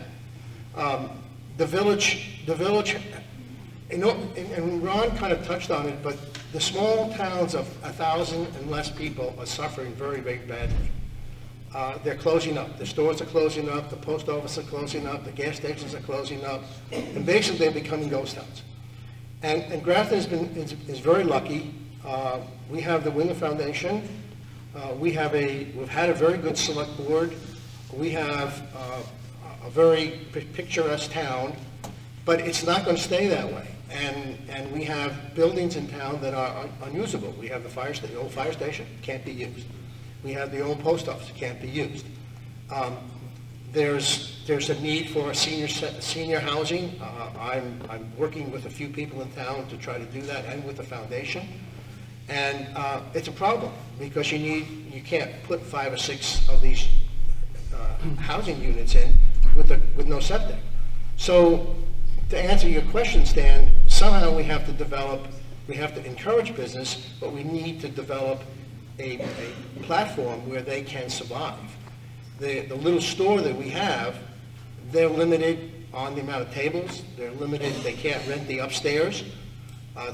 They can't get any income because their septic system is limited. So we have to find a way, and I'm not sure what the answer is, but certainly I think we're on the right track with the committee, with the water and sewage treatment plant. But the select board has to take an active part in trying to keep the village active and growing. Okay, Ron Pilla? One of the problems is, I think we have to face the fact there are quite a few people in the village who would like to leave it as it is. And that's part of what we need to find a way of dealing with.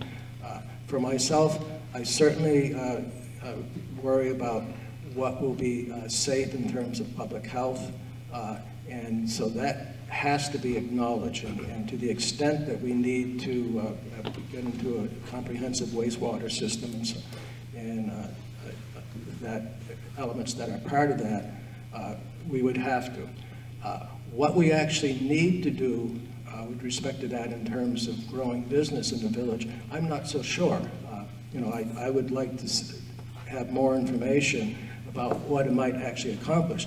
The fact is, Graton is a very small town in the middle of nowhere, and people come here because they're aiming to come here. They're not coming here to shop or to do things like that, and we're not going to be able to carry a restaurant that brings people in from many areas, outlying areas.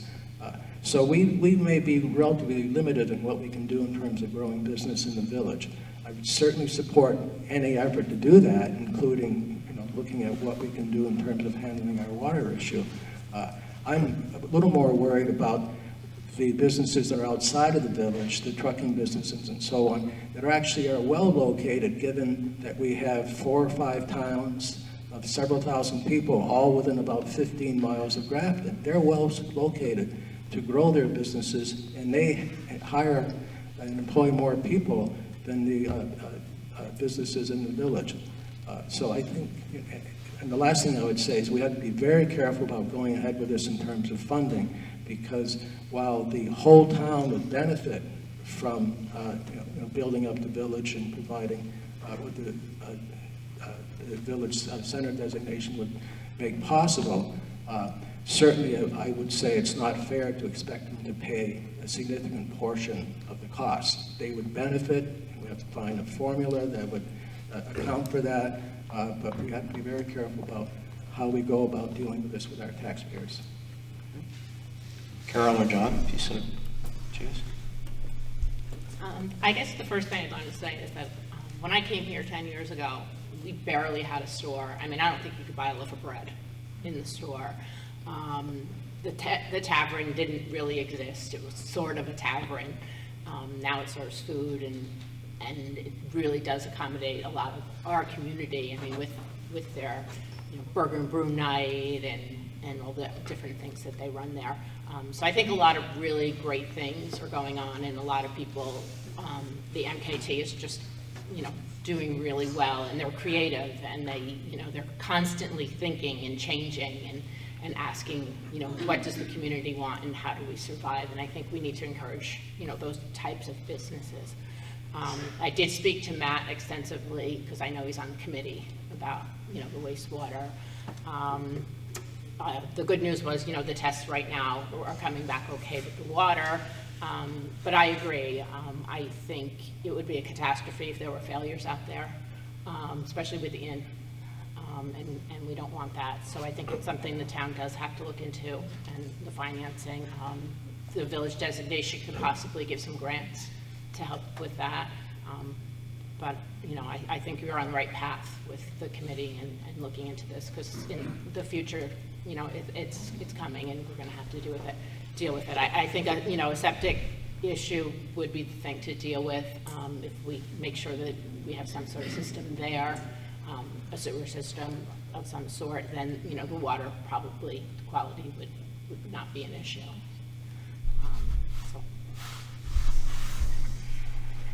You have a problem with wastewater in the town if you do nothing. You've had it for years and years, and you still have wastewater going into the brooks. And if you want to add anything like the store wants to add, they can't do it. So I think you have to do something with the wastewater.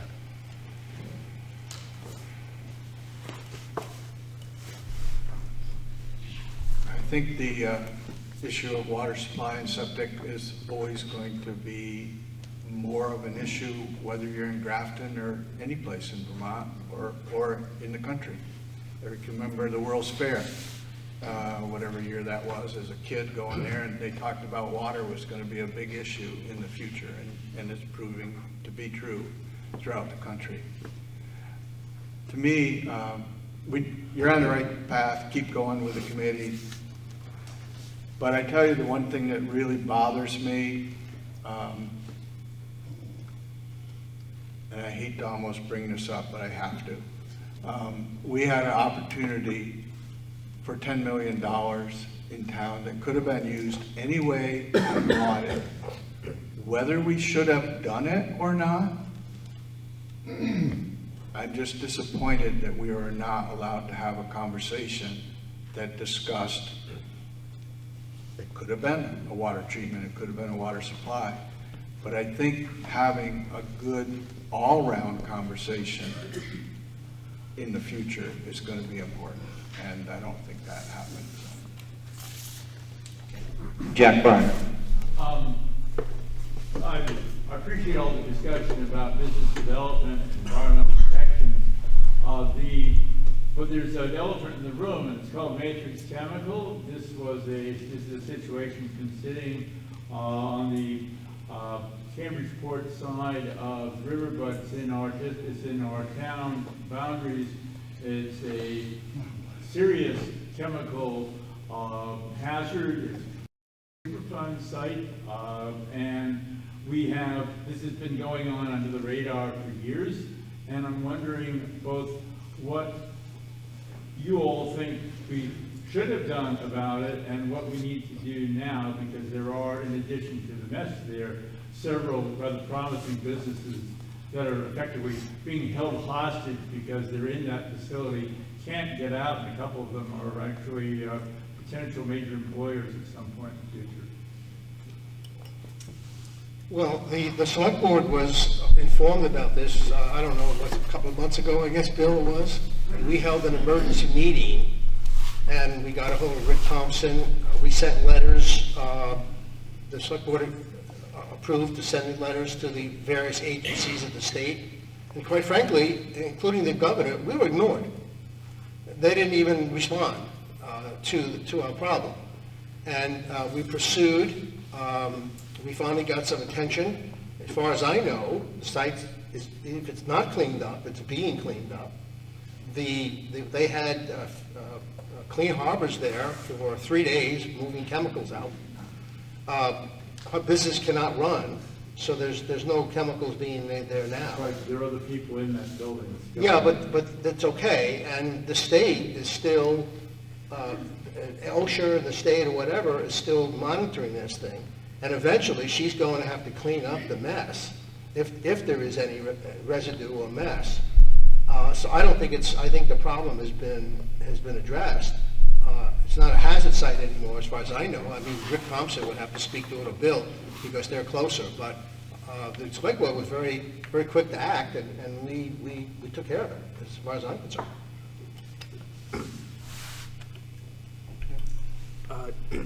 I'm willing to, there's some people who've raised their hands who'd like to speak to this, but I'm willing to wait till after you've spoken. I'd like to speak to it because I'm not really happy with the state, and this is what happened.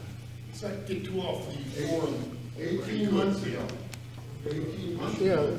No, this is really important to him. Yes, because he's saying we did nothing about it. 18 months ago, we told the state, including the governor, all our representatives, Act 250, environmental, the A&R, not BOSHA, I didn't even think of BOSHA, should have, Division of Fire Safety, everybody in the state. And I have the list of people, and it was a public filing with the PUC. They're all listed there.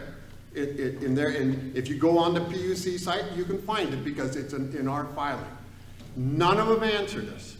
Act 250 in Springfield told us it was none of their business that there was an Act 250 on that site, and everybody in there does not have an Act 250. None of them have an Act 250, and they knew it. And they said to me, "You find out who's in there, and then come back and tell us." I said, "That ain't my job. It's your job, but I'll tell you what's in there." And I told them, there's a chemical place, they're mixing chemicals, they don't have any protection for anybody, on and on and on. This was 18 months ago. This was more than 18 months ago. It was 18 months ago when they finally showed up at that site. It was 18 months before that, and they showed up there because one of the tenants didn't want to get cancer, like the other tenant possibly got cancer from the chemicals that were being mixed, and the chemist died.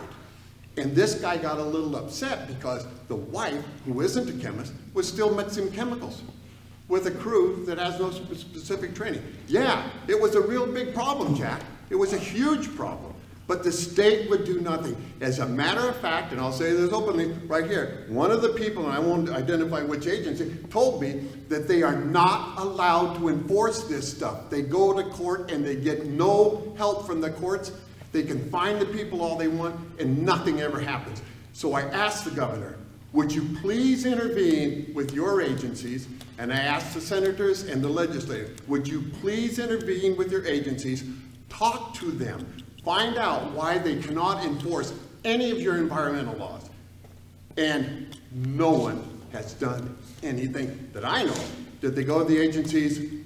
I'm not there every day, I don't know. But none of the agencies either excoriated me or thanked me for asking the governor to look in on their business. So I feel they haven't responded at all. So no, they haven't responded at all. And that could happen in any town in the state. And the problem in Vermont is they pass environmental laws, never intending to enforce them, and never. Do you know how many environmental officers are in the state for enforcement in the whole state? One it works for Act 250. That is the courts. One works for the environmental for A&O. Thank you for the background and clarification, though. So we did all we could, Jack. We did all we could.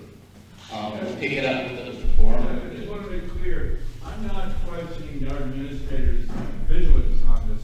What I'm questioning is why my board, my select board, didn't essentially set the place on fire over it, because when we had the financial issues at the schools, that's kind of what we did. And so I'm actually challenging you all to tell me how you're going to be more vociferous advocates for these kind of issues. Well, that's a different question. I think you started down that. Well, that's somewhat of a different question. Obviously, when it was brought to the attention of the board acted very quickly. You have to remember that we have limited authority.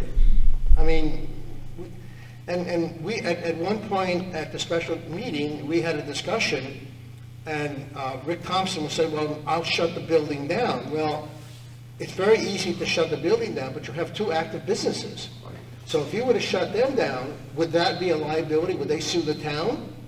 So we had to think, you just can't, you can't shut it. So it's a very complicated process. But and again, Bill explained it, but we had no help from the state and state agencies. It was very, very difficult to move forward. And also Rich had to learn this. This is something that he had no idea. And he was going through his growing pains trying to come up to speed with virtually no help from the state. Okay, Ron, you have an opportunity, so sorry. Bill, I thought I was just giving you a minute. Okay. You know, I'm at ease with the select board having done what it could have done in this situation. What is becoming more and more apparent to me is that more and more the problems that we have are coming from the state. Okay? Whether it's regulations, whether it's poor enforcement, where there should be enforcement. Is there an easy or even a straightforward solution that's might be difficult to get to that we have? I'm really not sure, because I think we have to start with our reps, and we're going to have a new rep this fall, and we have a chance perhaps to seed some thinking in that new rep, what we ask and demand, and challenge that person to bring forward to the election. But, you know, we're the small guys in this situation. If on the board, I would simply make this as public as possible. I would try and get other towns that have similar, issues with lack of state enforcement, and make this as public and as embarrassing as possible. Not a great way to start, but it's what we can actually accomplish, what we can do. Carol, John, or Allie, the opportunity. I have to agree that it sounds like the town and the select board and the fire department really stepped up and did what they needed to do. There were a lot of connections. Again, I think you have to be persistent and you have to keep asking the questions and getting to the right person. And it seems like they finally did do that, and I would continue in that way. Yes, I think the local board did a good job with what they knew, and the only suggestion I might have is if you don't have local regulations that have inspection teams that go around and look at all these businesses, there's not much else you can do. They've gone as far as they can go. They went to the state. There's not much higher you can do. And I think they did great.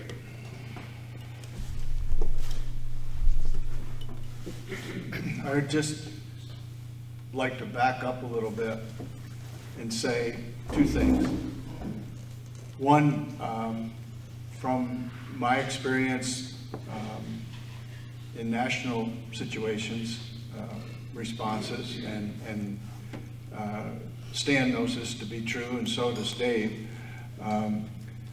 When you start to get into hazardous materials situations, and I can use a local fire department, not our local department, but not one, 2 or 3 towns up the interstate, they had a hazard spill. They went and cleaned it up, and they put it in the plastic bag and put it in the plastic barrel, and then they took it to their fire station and took the problem away from the interstate. Guess what? They own that situation now. Because they tried to do the right thing, they tried to be proactive, and they should have called in the experts and say, look, we have a problem, please deal with it. So there is a little bit of doing it the right way and expertise. And I think we did it the right way.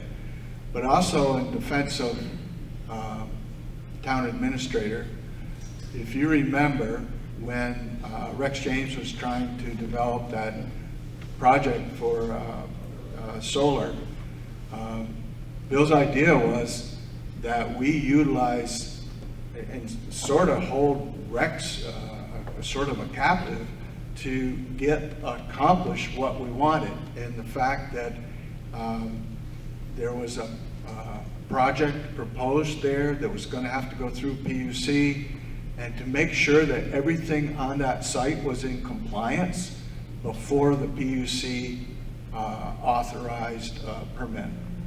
And eventually that kind of, I'm running out of time. Anyway, so we tried harder than we were allowed to. Michelle, are you still in the house? Okay, is there anyone who hasn't asked a question yet that would like to make a question before I call and repeat questions?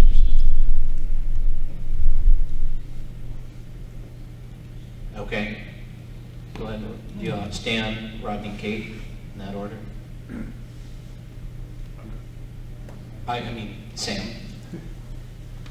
I have a question for Al and Joe. Joe, when you spoke to the Wyndham Foundation about affordable housing, did you do that as an individual, or did you do that as representing the select board? Individual.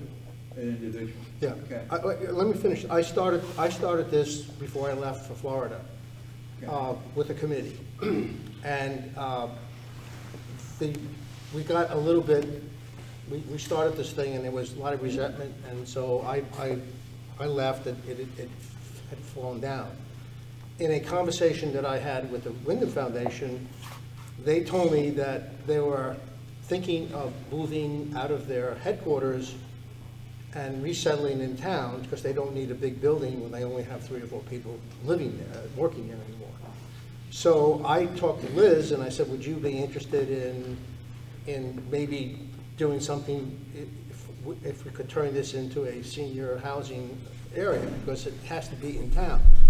And I have contacted an architect, and because of various things, that obviously the budgetary, the select board, I just haven't had the time, but I'm supposed to meet with him and the foundation to see if even the site is available. But this is strictly myself. This had nothing to do with the select board whatsoever. Would you have brought it, did you bring it to the select board? I mean, you've gone to the planning. I didn't go to the planning commission. I didn't go to anybody. This is still in the infancy. When it happens, obviously, it's got to go forward in a different way, but this is just an exploratory situation. Do you think that's a conflict? I don't think so. Okay.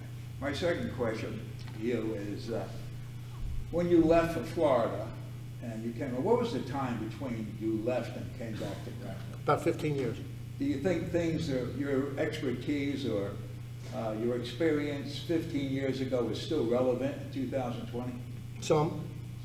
But I have to tell you that I attended every select board training center since I've been elected. And I have to tell you that this is not the same government select board as it was 15, 20 years ago. And whoever wins the seat, I would encourage to go every year because it changes. It's very complicated. This is not the same select board that I served along with John and others, Stan, back in the 90s. This is completely different now. Okay. Al, you mentioned yours, 10 million, excuse me. Sam, if we can give someone else a chance, that's your third question. I thought I had a quick question for Al, just about the $10 million. Was left on the table? You had mentioned before there was $10 million left on the table. Yeah. How, was it a select board problem, or was it, how did it get left on the table? Some people are already rolling their eyes because they know where this is going, but the Iberdrola's offer to the town was $10 million. There was no restriction on how the town chose to spend that money. Most people said, well, the town would give it back to the taxpayers. Well, they didn't have to. That $10 million could have been used any way the voters decided to use it. Wow. And that discussion never was allowed to run full course. And had the voters decided to use that $10 million for a water system and a septic system, that would already be behind us. So my problem is not whether we did or didn't pass the wind, not whether we got the 10 million. My problem is we did not have open discussion and allow everyone to participate. Okay, that's your opinion. Rodney Record. For everybody, the new town plan, is the people who are upset about the maps, the restricted area. It's like, you guys are happy with where the maps are, or you want to see some changes? I think everybody, well, if you don't know it, I am totally against the way the maps were done with the resource area and the critical use area as it began already to affect the village park. So that was one of the areas that I was opposed on the plan. So I would hope that the planning commission, the town voted for it, they approved the plan, and that's water under the dam, and we're moving forward. But I would hope that the planning commission would take a look at these areas and begin to see if they would amend it.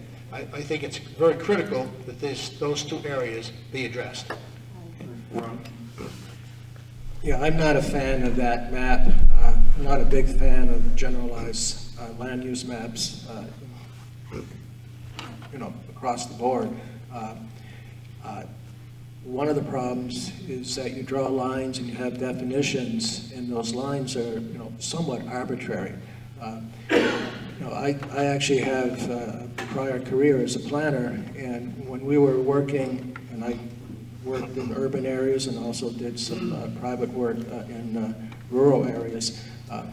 Urban areas, you'd have a street, you'd have a commercial street, and it made perfect sense lines in particular ways, and it provided a certain kind of protection that you needed. It makes no sense here where we can't quite tell what is allowable or not allowable on Holtonville Road.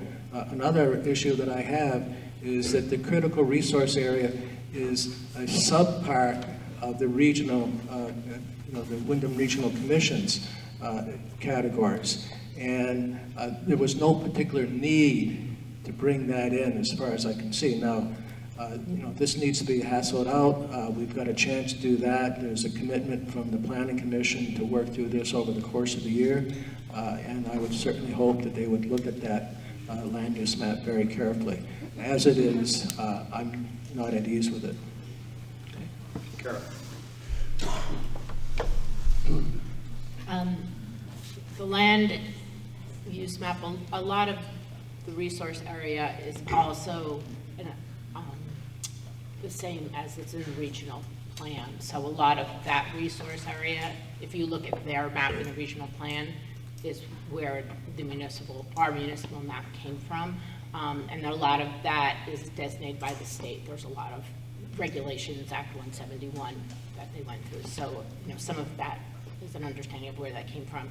As far as the critical area, I think the problem with that area is the word development, and I think what we need to do is define what we mean by development, and I think you made them critical areas, the Planning Commission did, because these were state or municipal parks. They were something that we weren't going to develop, put a mall up or a Dollar General or anything, because they were state and municipal land. And I think the little tweak is actually in the word development, and what do we mean by development. As far as, I think there's been some misconceptions going around with the Act 250. I did speak to Stephanie Guile, who is the District 2 National Resource Board Act 250 coordinator. I spoke with her. And there's a use map or a town plan does not invoke Act 250. And I think that's kind of been thrown around, like, now because of this map, you have to go through Act 250, and that's not true.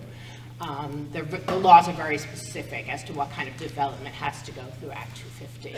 So the land use map doesn't come into effect in invoking it. It will come into effect when when you're already in the permitting process, the state will look at our maps and our whole town plan and the regional plan, and that will take that into account. So that's kind of important to remember. So that's pretty much what about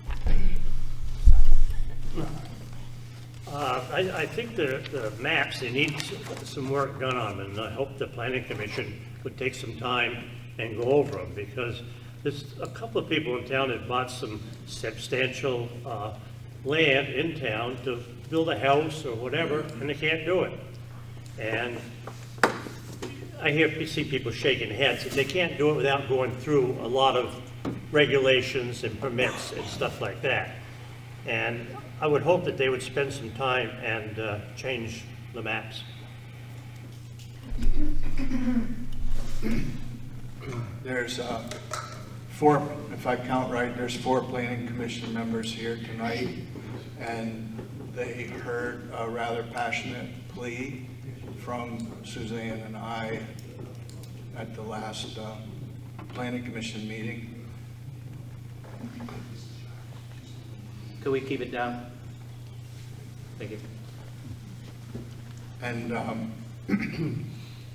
one of the things that has come out of that meeting, Dave Culver and I have been communicating, and we're trying to set up a meeting with the Act 250 folks.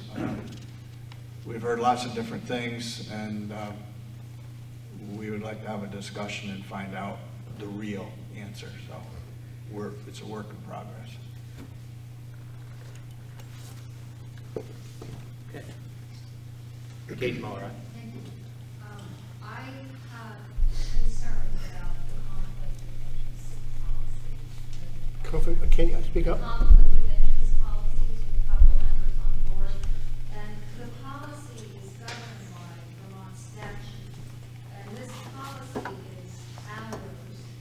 And I'll just give you one example. C is a direct personal conflict of interest arises when a public officer acts on a matter that has a direct impact on the officer in a non-financial way, but is of significant importance. Also, it is, has a direct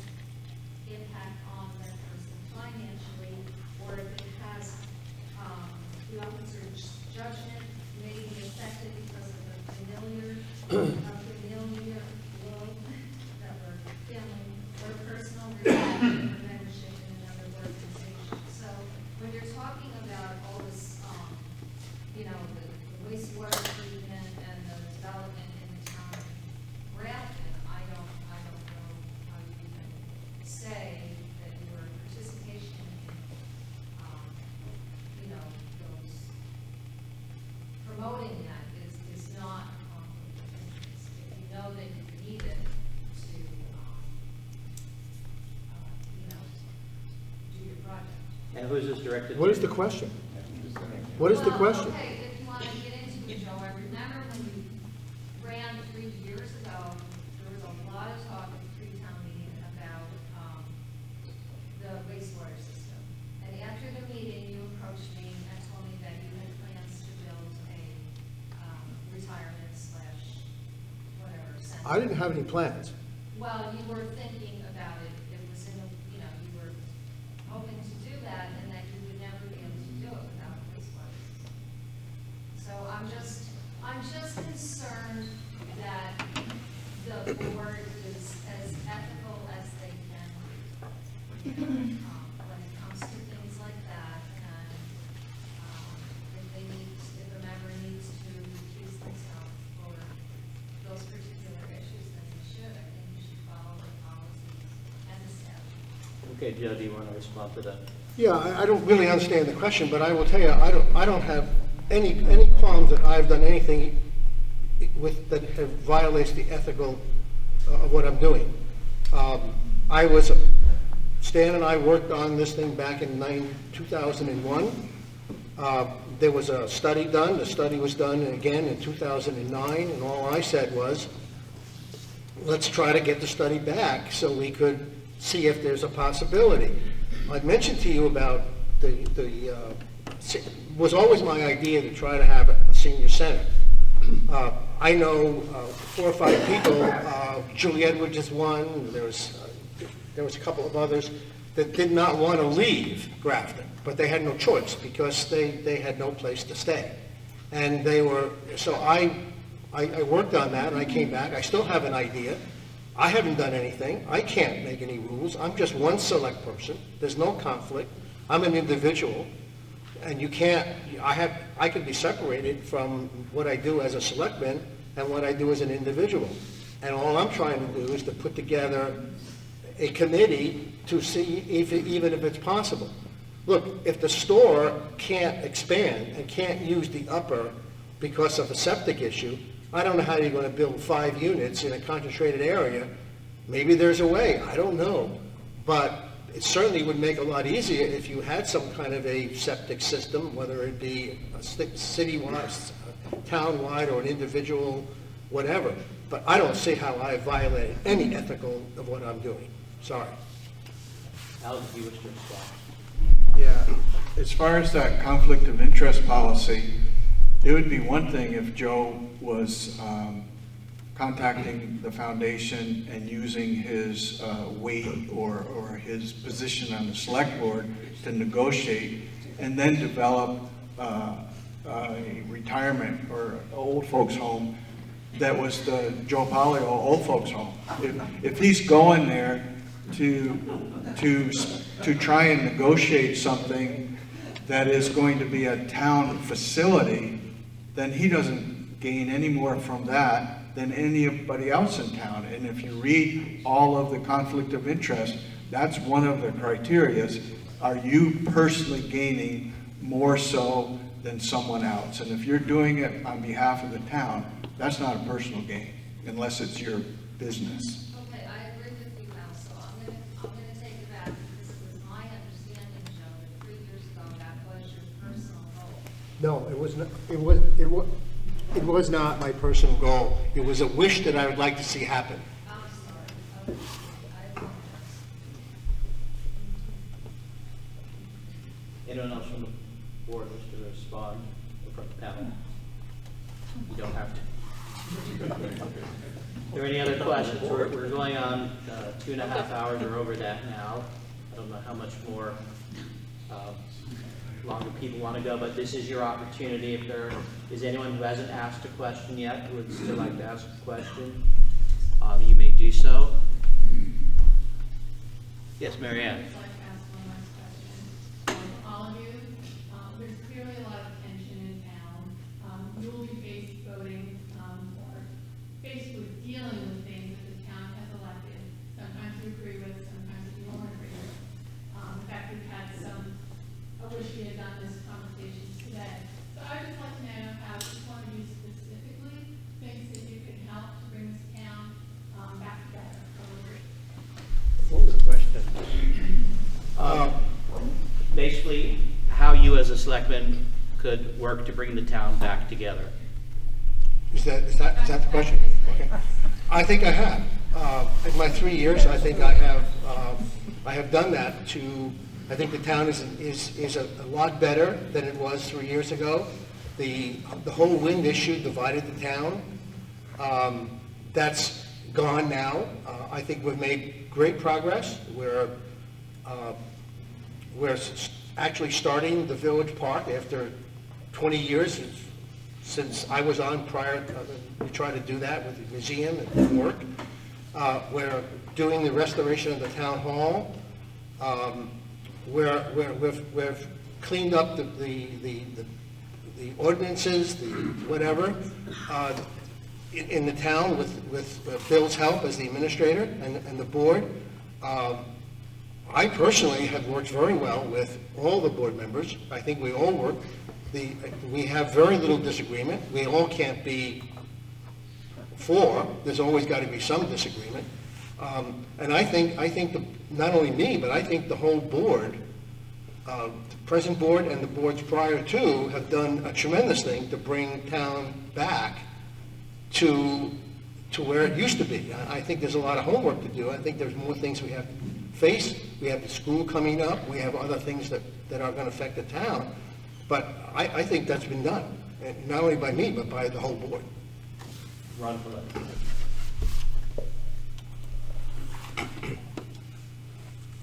We're never going to get everybody on the same page here.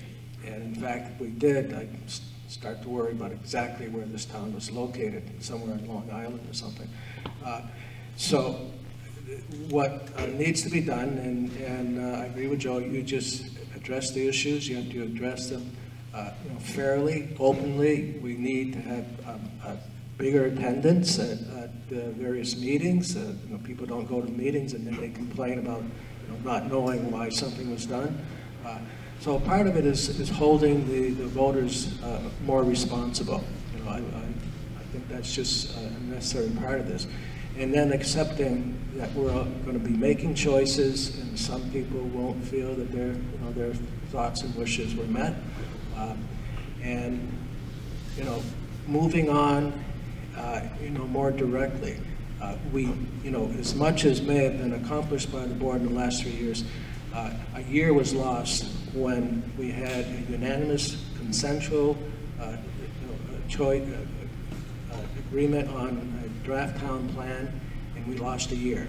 We lost a chance for grants that could have been started on that year, and that was a time in which people could have really been much more readily brought together and saying, okay, if these people with their different views on wind and on other issues were willing to make a compromise on a variety of things, and then we lost that.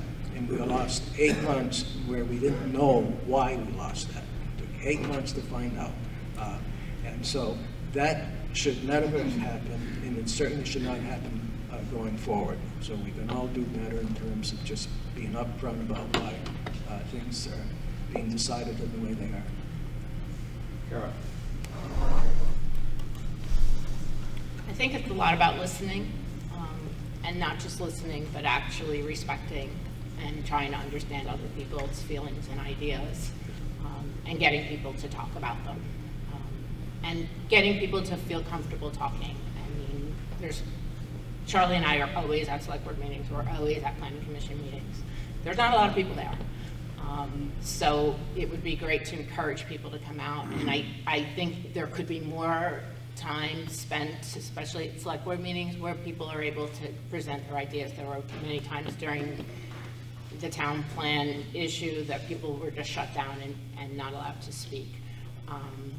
I also think that the planning commission worked very hard, and it was 7 people who really, really got together and they talked things out and they did what they really needed to do.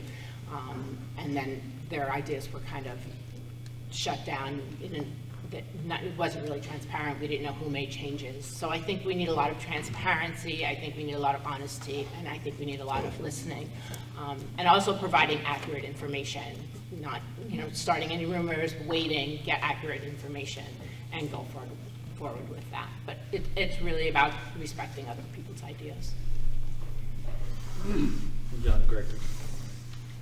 A lot of differences come up when the wind issue was around, and they kind of got solved, and then we got to the town plan, and there was differences there, and now I think we're working through that. But I've seen the board come together a lot better in the last 2-3 years. I think if they just work together and not fight each other, it'll all come out, so it'll be a lot better than it has the past.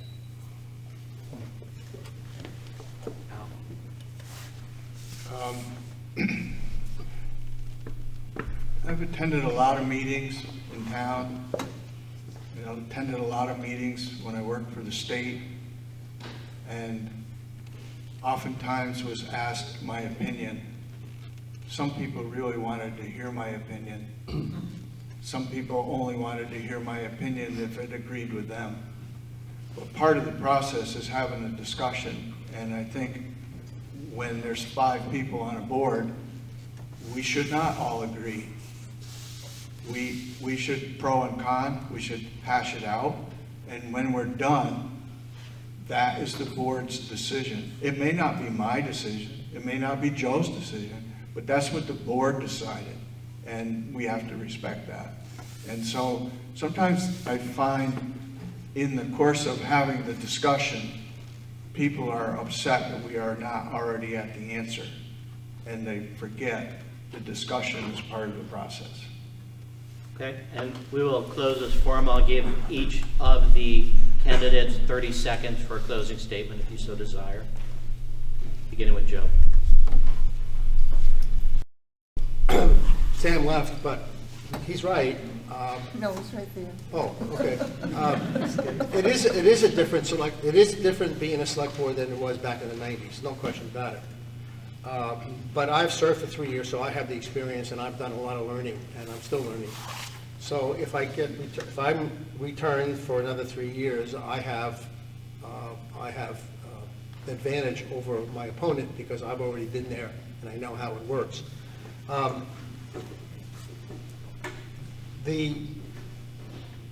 I've worked very hard for this town. I have no personal agenda.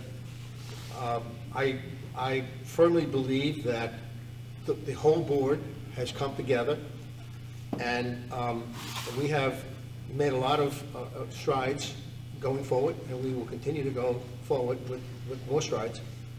We have a big issue coming up with the school. We don't know what's going to happen. If the school goes away, this town will be devastated, and there's going to have to be some leadership from the school board and the select board to see what we're going to do to take care of that void, and I'm prepared to do that. So I would hope that my record of 12 years ago and my record in the last 3 years is sufficient, and I hope that the voters will return me for another 3 years on the select board. Thank you. Thank you, Joe.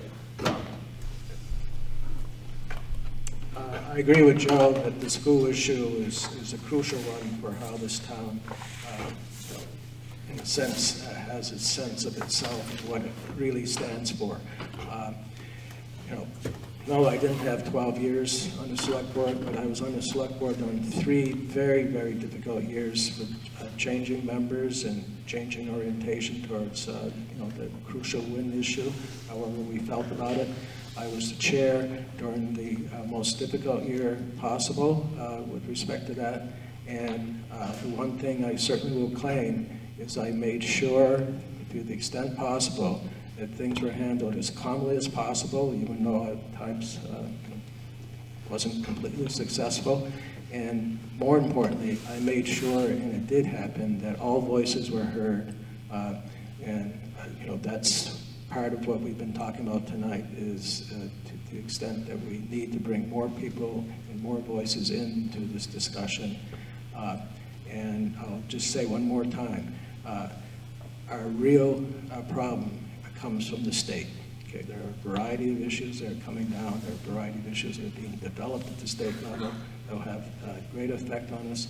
There are no easy solutions for facing, a body that has the power that the state has compared to ours. But that's what we have to really find ways of addressing.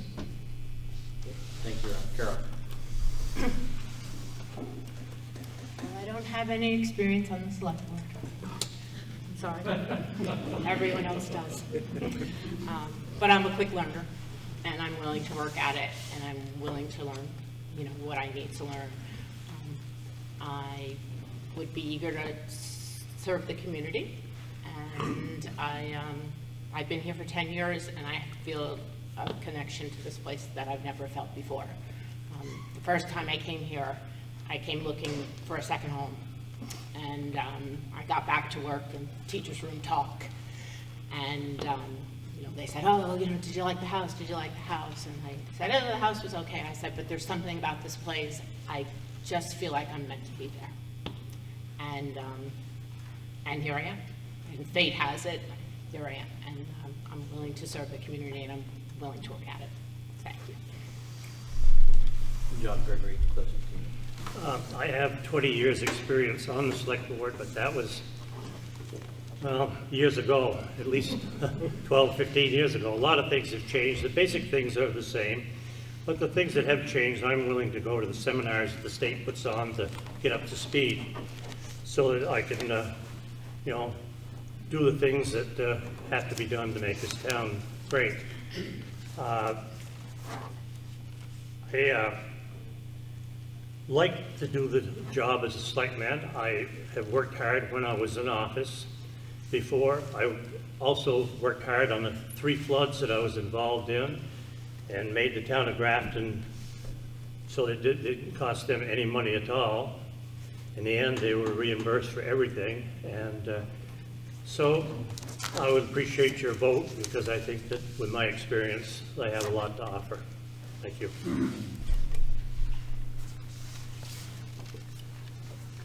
Well, I guess you could say you're stuck with me because there's nobody around here. But there's always somebody that could come as a write-in, and that could happen. But I feel I have, and I really thought a lot about whether I wanted to run again. Life is a lot easier without it. And my wife's reminded me, and the grandkids have reminded me, but I see some things on the horizon, and maybe not just Emerald Ash Borer, but I see some things that I feel I can contribute and help steer in the right direction. So that's why I'm running. So thank you. I'd like to thank all the candidates for stepping forward and being willing to serve our community. If we could show them our appreciation.